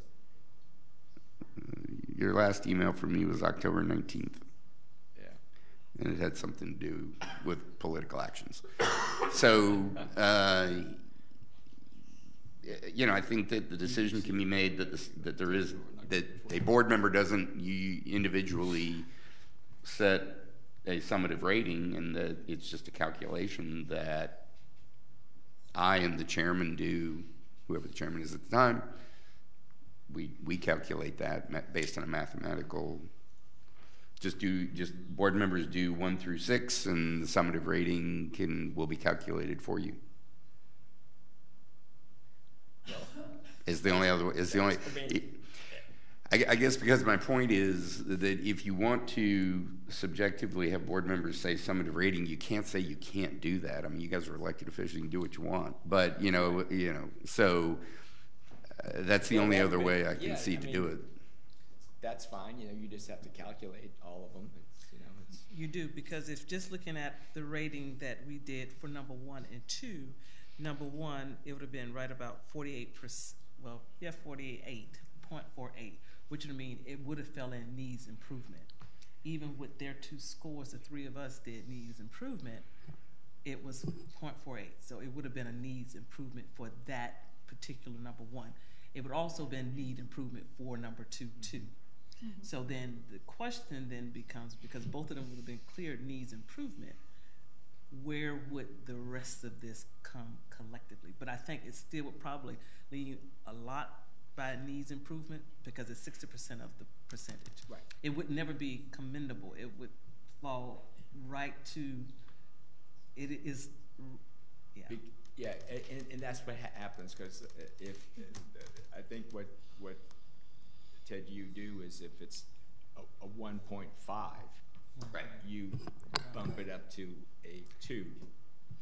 Yeah, you just round up. Yeah. Which, so you know, but you round down as 2, well. So. You know, I mean, if it's, or not round down, but you go down. So if it's like if it's a 1.4, it's a 1. If it's a 1.5, it's a 2. Right. Or 1.5, 1.6, 1.7, 1.8, 1.9, because there's, you know. Right.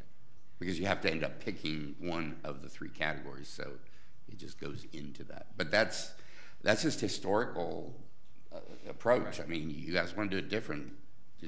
We just need to decide to do it different. No, my point is that if we've taken the time now to weigh them, then the math, you know, we are weighing them because we believe 1 and 2 are the most important.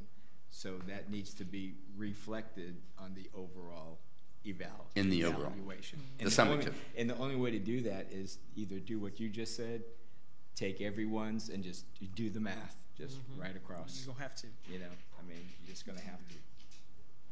And then when it does come to the summative rating, do we have that interpretation of what the end numbers are, of what they become? Or what is? Yeah, based on collectively where they are, you would almost have to do 60% of that to tell you if that's the most important. Where it would pretty much fall, that would almost determine where it would be needs improvement, commendable, reasonable progress.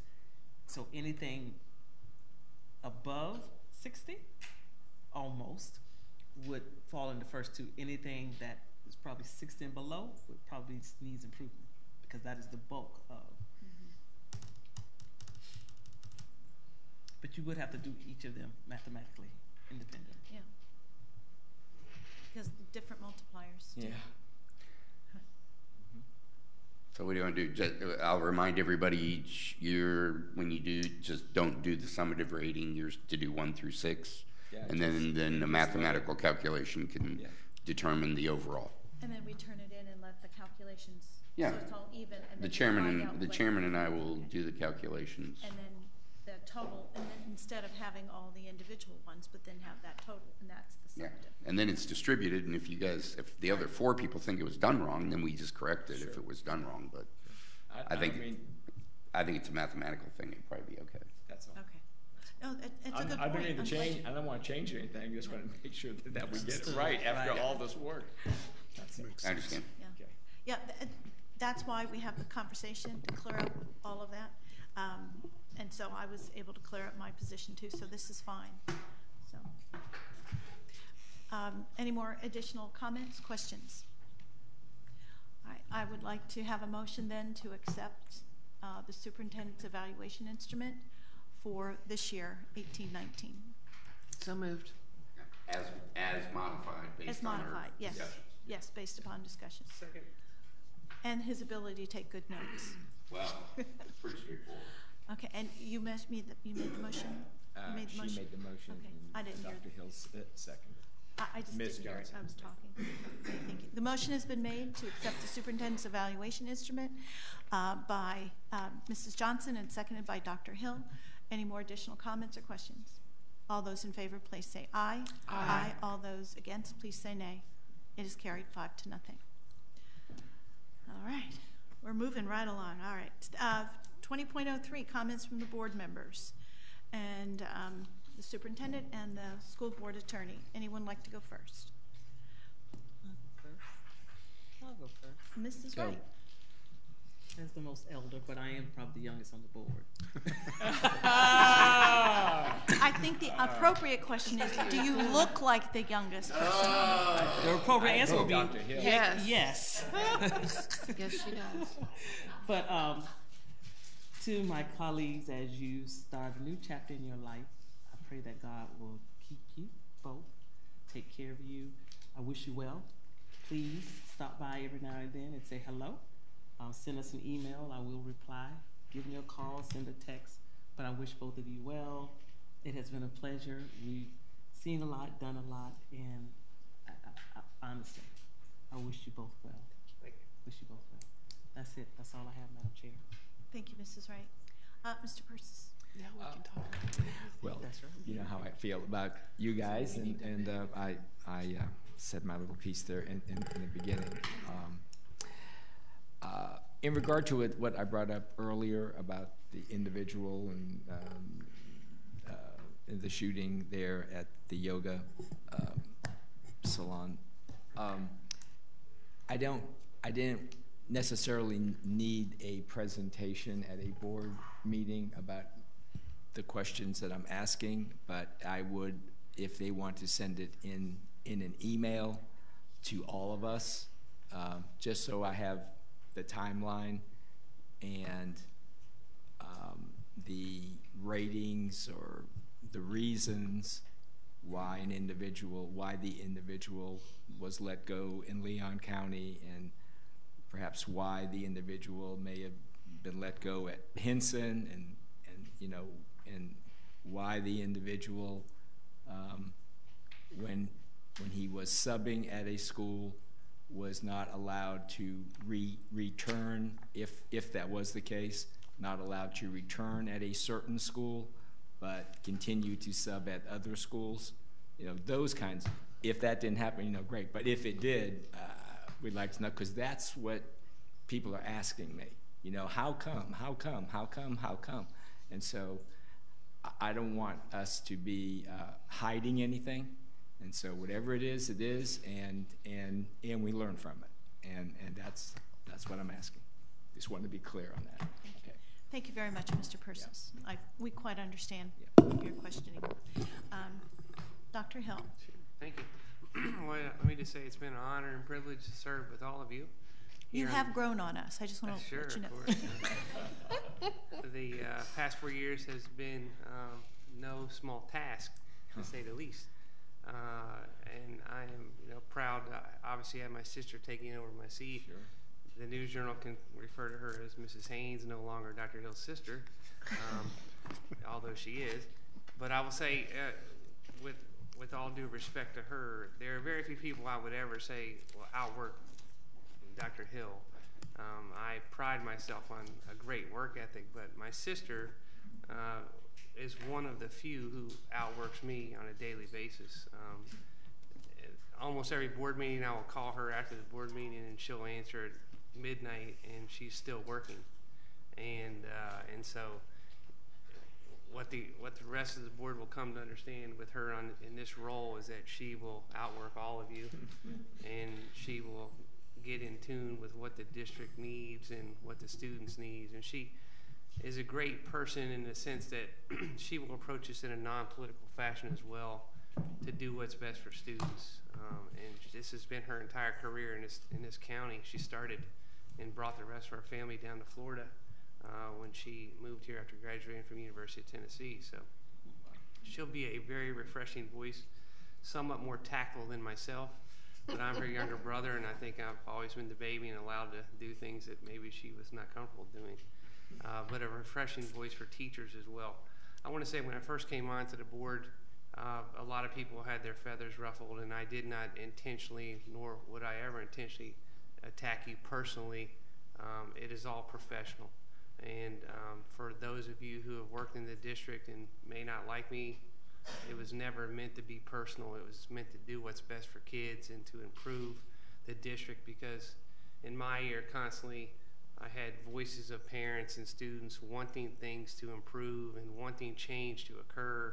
And obviously this is not something you can make a decision and see it fostered overnight into a new revelation, but I was only trying to do myself what's best for children.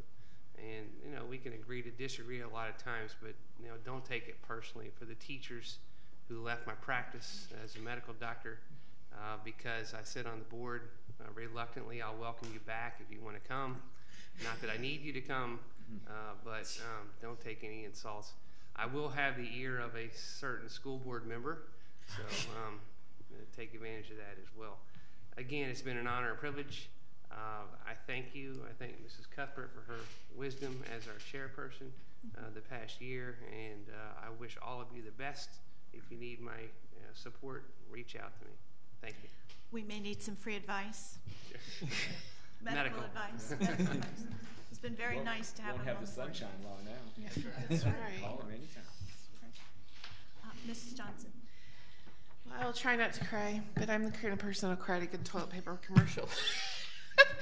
So I feel like we're an inch away from a breakthrough. So don't give up in what you see. Have faith and pray for wisdom through all of this. Stop the negativity. Start being grateful. Grateful you live in the United States of America. Grateful for the freedoms you have and that you have a job.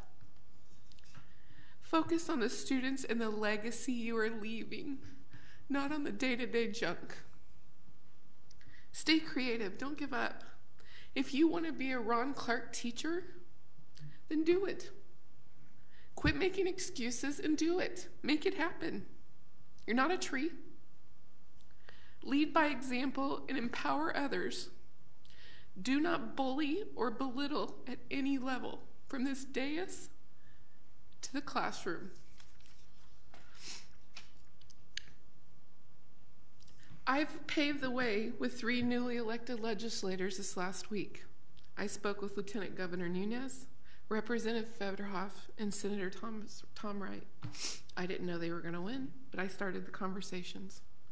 My first thing was no FSA, no end-of-course exams, do a 3rd and 8th grade Iowa standards, do ACT, SAT in the 10th through 12th grade, start a life skills class. I've talked about it now for a couple years. And in that 8th grade year, do an ASVAB. See what those kids are good at. See what they're geared towards.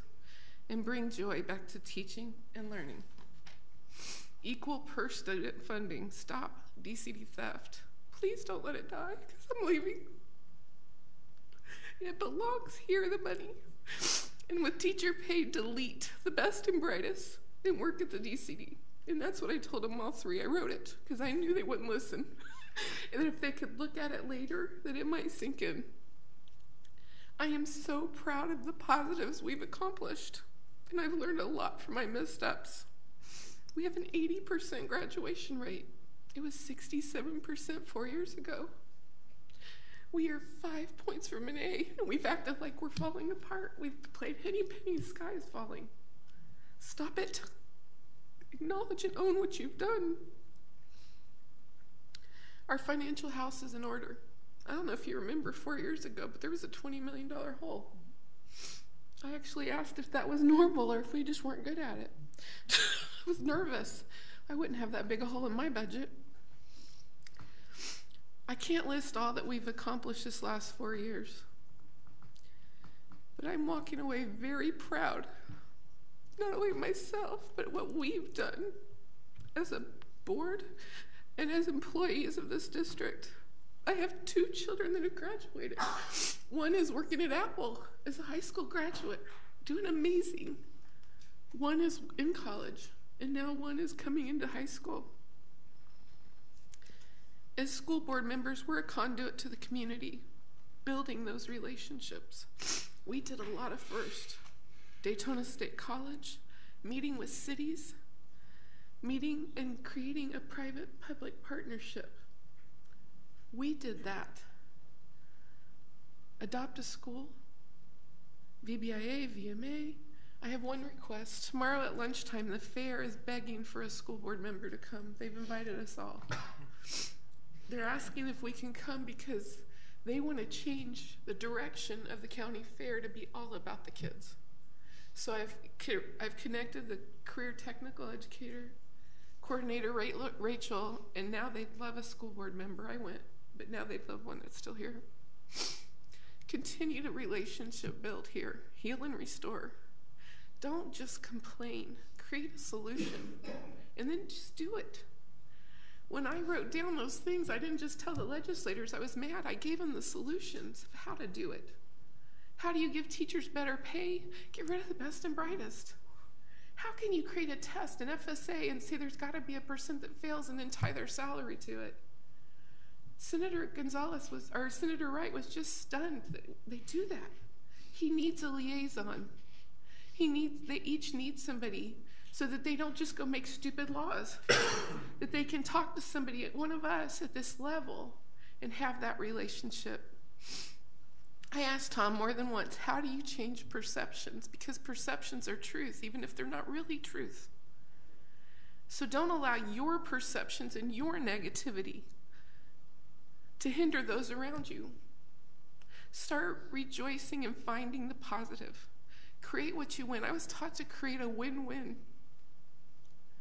I feel like that could be done here, that we've got to stop fussing at every level. Divisiveness will never bring VCF to greatness. Neither will having your own agenda. I said we were the best kept secret in Volusia County probably 25 times out in the public, maybe 50, maybe 100. But you wouldn't know that on social media because it's all negative. It must be about the greater good. What is going to bring Volusia County to #1 in Florida and a leader for the nation? I want to thank you all. This is the part I'll cry more. I want to thank the 5 of us. I want to thank the superintendent for all that you've done. You have been given hell from not only here, in the public, everywhere, and you've stood. I'm going to tell everybody goodbye. Stay to finish the course. Don't let anybody deter you, because there's an awesome plan for this county. Don't let the politics mess it up. Mr. Doran, you always had my back. I felt safe with you. I've said that before. I won't go through everybody, but the cabinet, you taught us. You stood beside us. You told us what to do or not do and how to do it, and I'm grateful for that. I spent, when I first came in, up to 3 hours with each department head because it was that important to figure out what to do. The teachers, the paras, the secretaries, the bus drivers, everybody at the Schoolway Cafe. If I've forgotten somebody, forgive me. Everybody matters, and what you're doing feeds into that life every day. And I'm telling you, when I'm a leader, and when I walk into my urgent care, if I walk in a bad mood, it just messes up everybody. Well, I'll get out of the bad mood, and they don't. So I get to deal with it the rest of the day because I created it. What are you creating in your space? Is it everybody murmuring and complaining, or is it like, oh my gosh, you got to see what we're doing? I met Senator Huckel, and the first thing she said was, you guys have a lot of room for improvement before you complain about us. And I thought, she's right. And I figured 50% cut of the test the first year, and it was us. And then we did ours the next year. There's still more. There's still so much more. I feel like we've punched through Jello. Don't let it fall back. I will continue to pray for Volusia County schools just as I've done the last 4 years. You guys are so worth it, and I love you all. Thank you. That's it. Now I'll try to top that one. I'm going to miss my humor. Mr. Doran. I would be the one to follow, right? Don't say anything mushy. It's not my place to say too much, but I do want to say that I've seen a lot of school board members come and a lot go, and they have all been really good people, but they haven't all really impacted the district. But I can honestly say that Dr. Hill, you and Ms. Johnson left, a tremendous legacy of impact in a positive way. First and foremost, financial, which took a lot of courage, politically and otherwise, and I marveled at the courage that you two showed. And so, I don't want this to be goodbye. I hope that I have two really lifelong friends. And maybe we can have lunch or sometime or something like that. But, don't lose sight of the fact that you really made a change. You really did. And now we can actually talk. And now you can talk. We don't have to worry about laws. So if you need to murmur that, you can call me for. Mr. Russell. I just want to thank Dr. Hill, and I want to thank Melody Johnson. I appreciate it. I know over the last 4 years we've had some long conversations, and just thank you, and I appreciate it. One thing that I remember so much, we came on and it was a little bumpy at first, the three of us coming on with Mrs. Costello and Mrs. Wright. We went through uniforms, which was very, very bumpy. The strategic plan was very bumpy. But one thing that was so neat, and even though there's controversy, Mrs. Morrissey said to me one time, she said, "I love that board." And I looked at her and I said, "And what in heaven's name do you love so much about us?" She said that you're so diverse. You're all coming from different points of view. You all bring those points to the table, to the dais, and we discuss it. And we're professionals at the dais. And that's what it's supposed to be. We are models for our staff, and most importantly, for our students. We all have to work together for the greater good. I'm going to miss the two of you. We kind of were the three musketeers. I'm very grateful to my district for re-electing me in the primary. I'm honored to serve them, and I will continue to do so. We are elected from our districts, but we serve the entire county. We serve all the children. We also serve the businesses. When a hurricane comes, we serve the communities. We serve everyone who desperately needs us. And it's been a pleasure to work with both of you. And it will be nice to be able to talk to you. So I need your phone numbers so to go, because you know what happens in executive session. You know what happens at the dais and behind the scenes. It's very important that people realize that we all work very hard. The 4 years, everyone, never did I hear, "Well, so what? Who cares?" I never saw anything flippant. And you're absolutely right. The cabinet has been absolutely marvelous. Questions have always been asked by us and answered fully by them.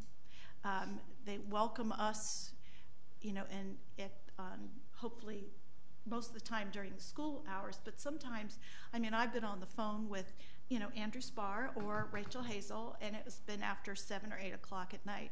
So when we work together for the common good, it all will work out.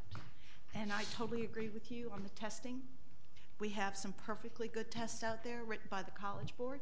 The ASVAB has always been given to juniors, and I've always been a proponent. I tell my 2 grandchildren who are juniors, that's the one test you have to take is the ASVAB. It's provided by the military, and it tells you exactly what your skills are, and what you're good at, what your weaknesses are, and then tells you what career you can funnel those strengths into, and the amount of money that you can make during that. We've worked through impasses, which I'm glad things have worked out, through negotiations, through good times as well as stressful times.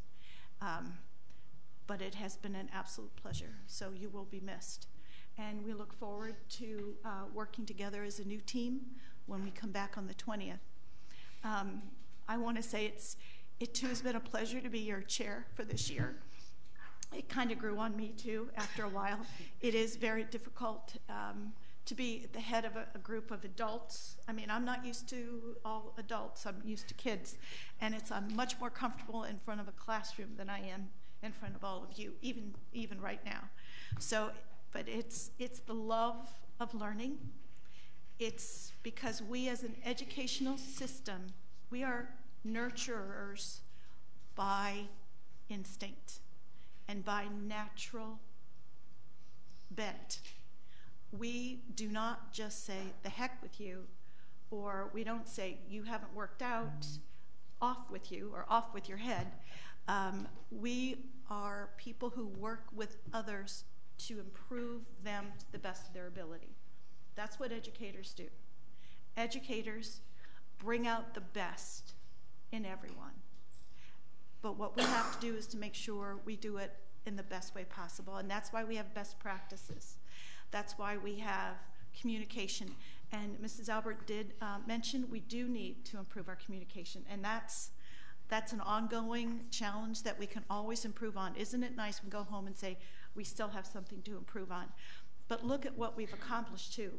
I think one of the greatest accomplishments is our 3-year, I mean, a lot of it we accomplished tonight. Our 3-year salaries, our principals and assistant principals, and our extended day facilitators. We've been able to work a lot of those problems out, not alone, but with the team.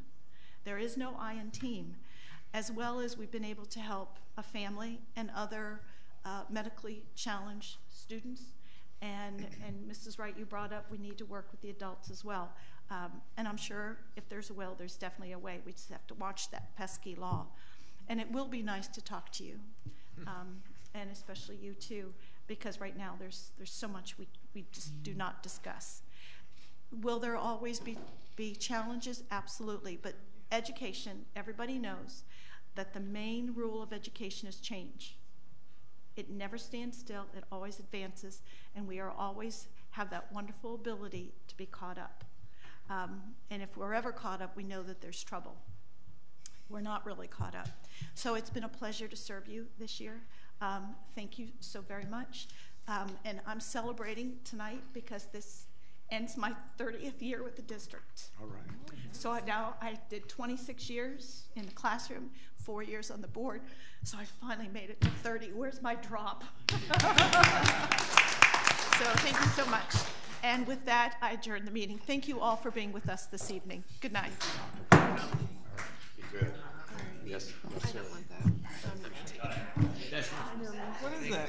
It's his contract. I ain't looking at it again. Let's just be honest.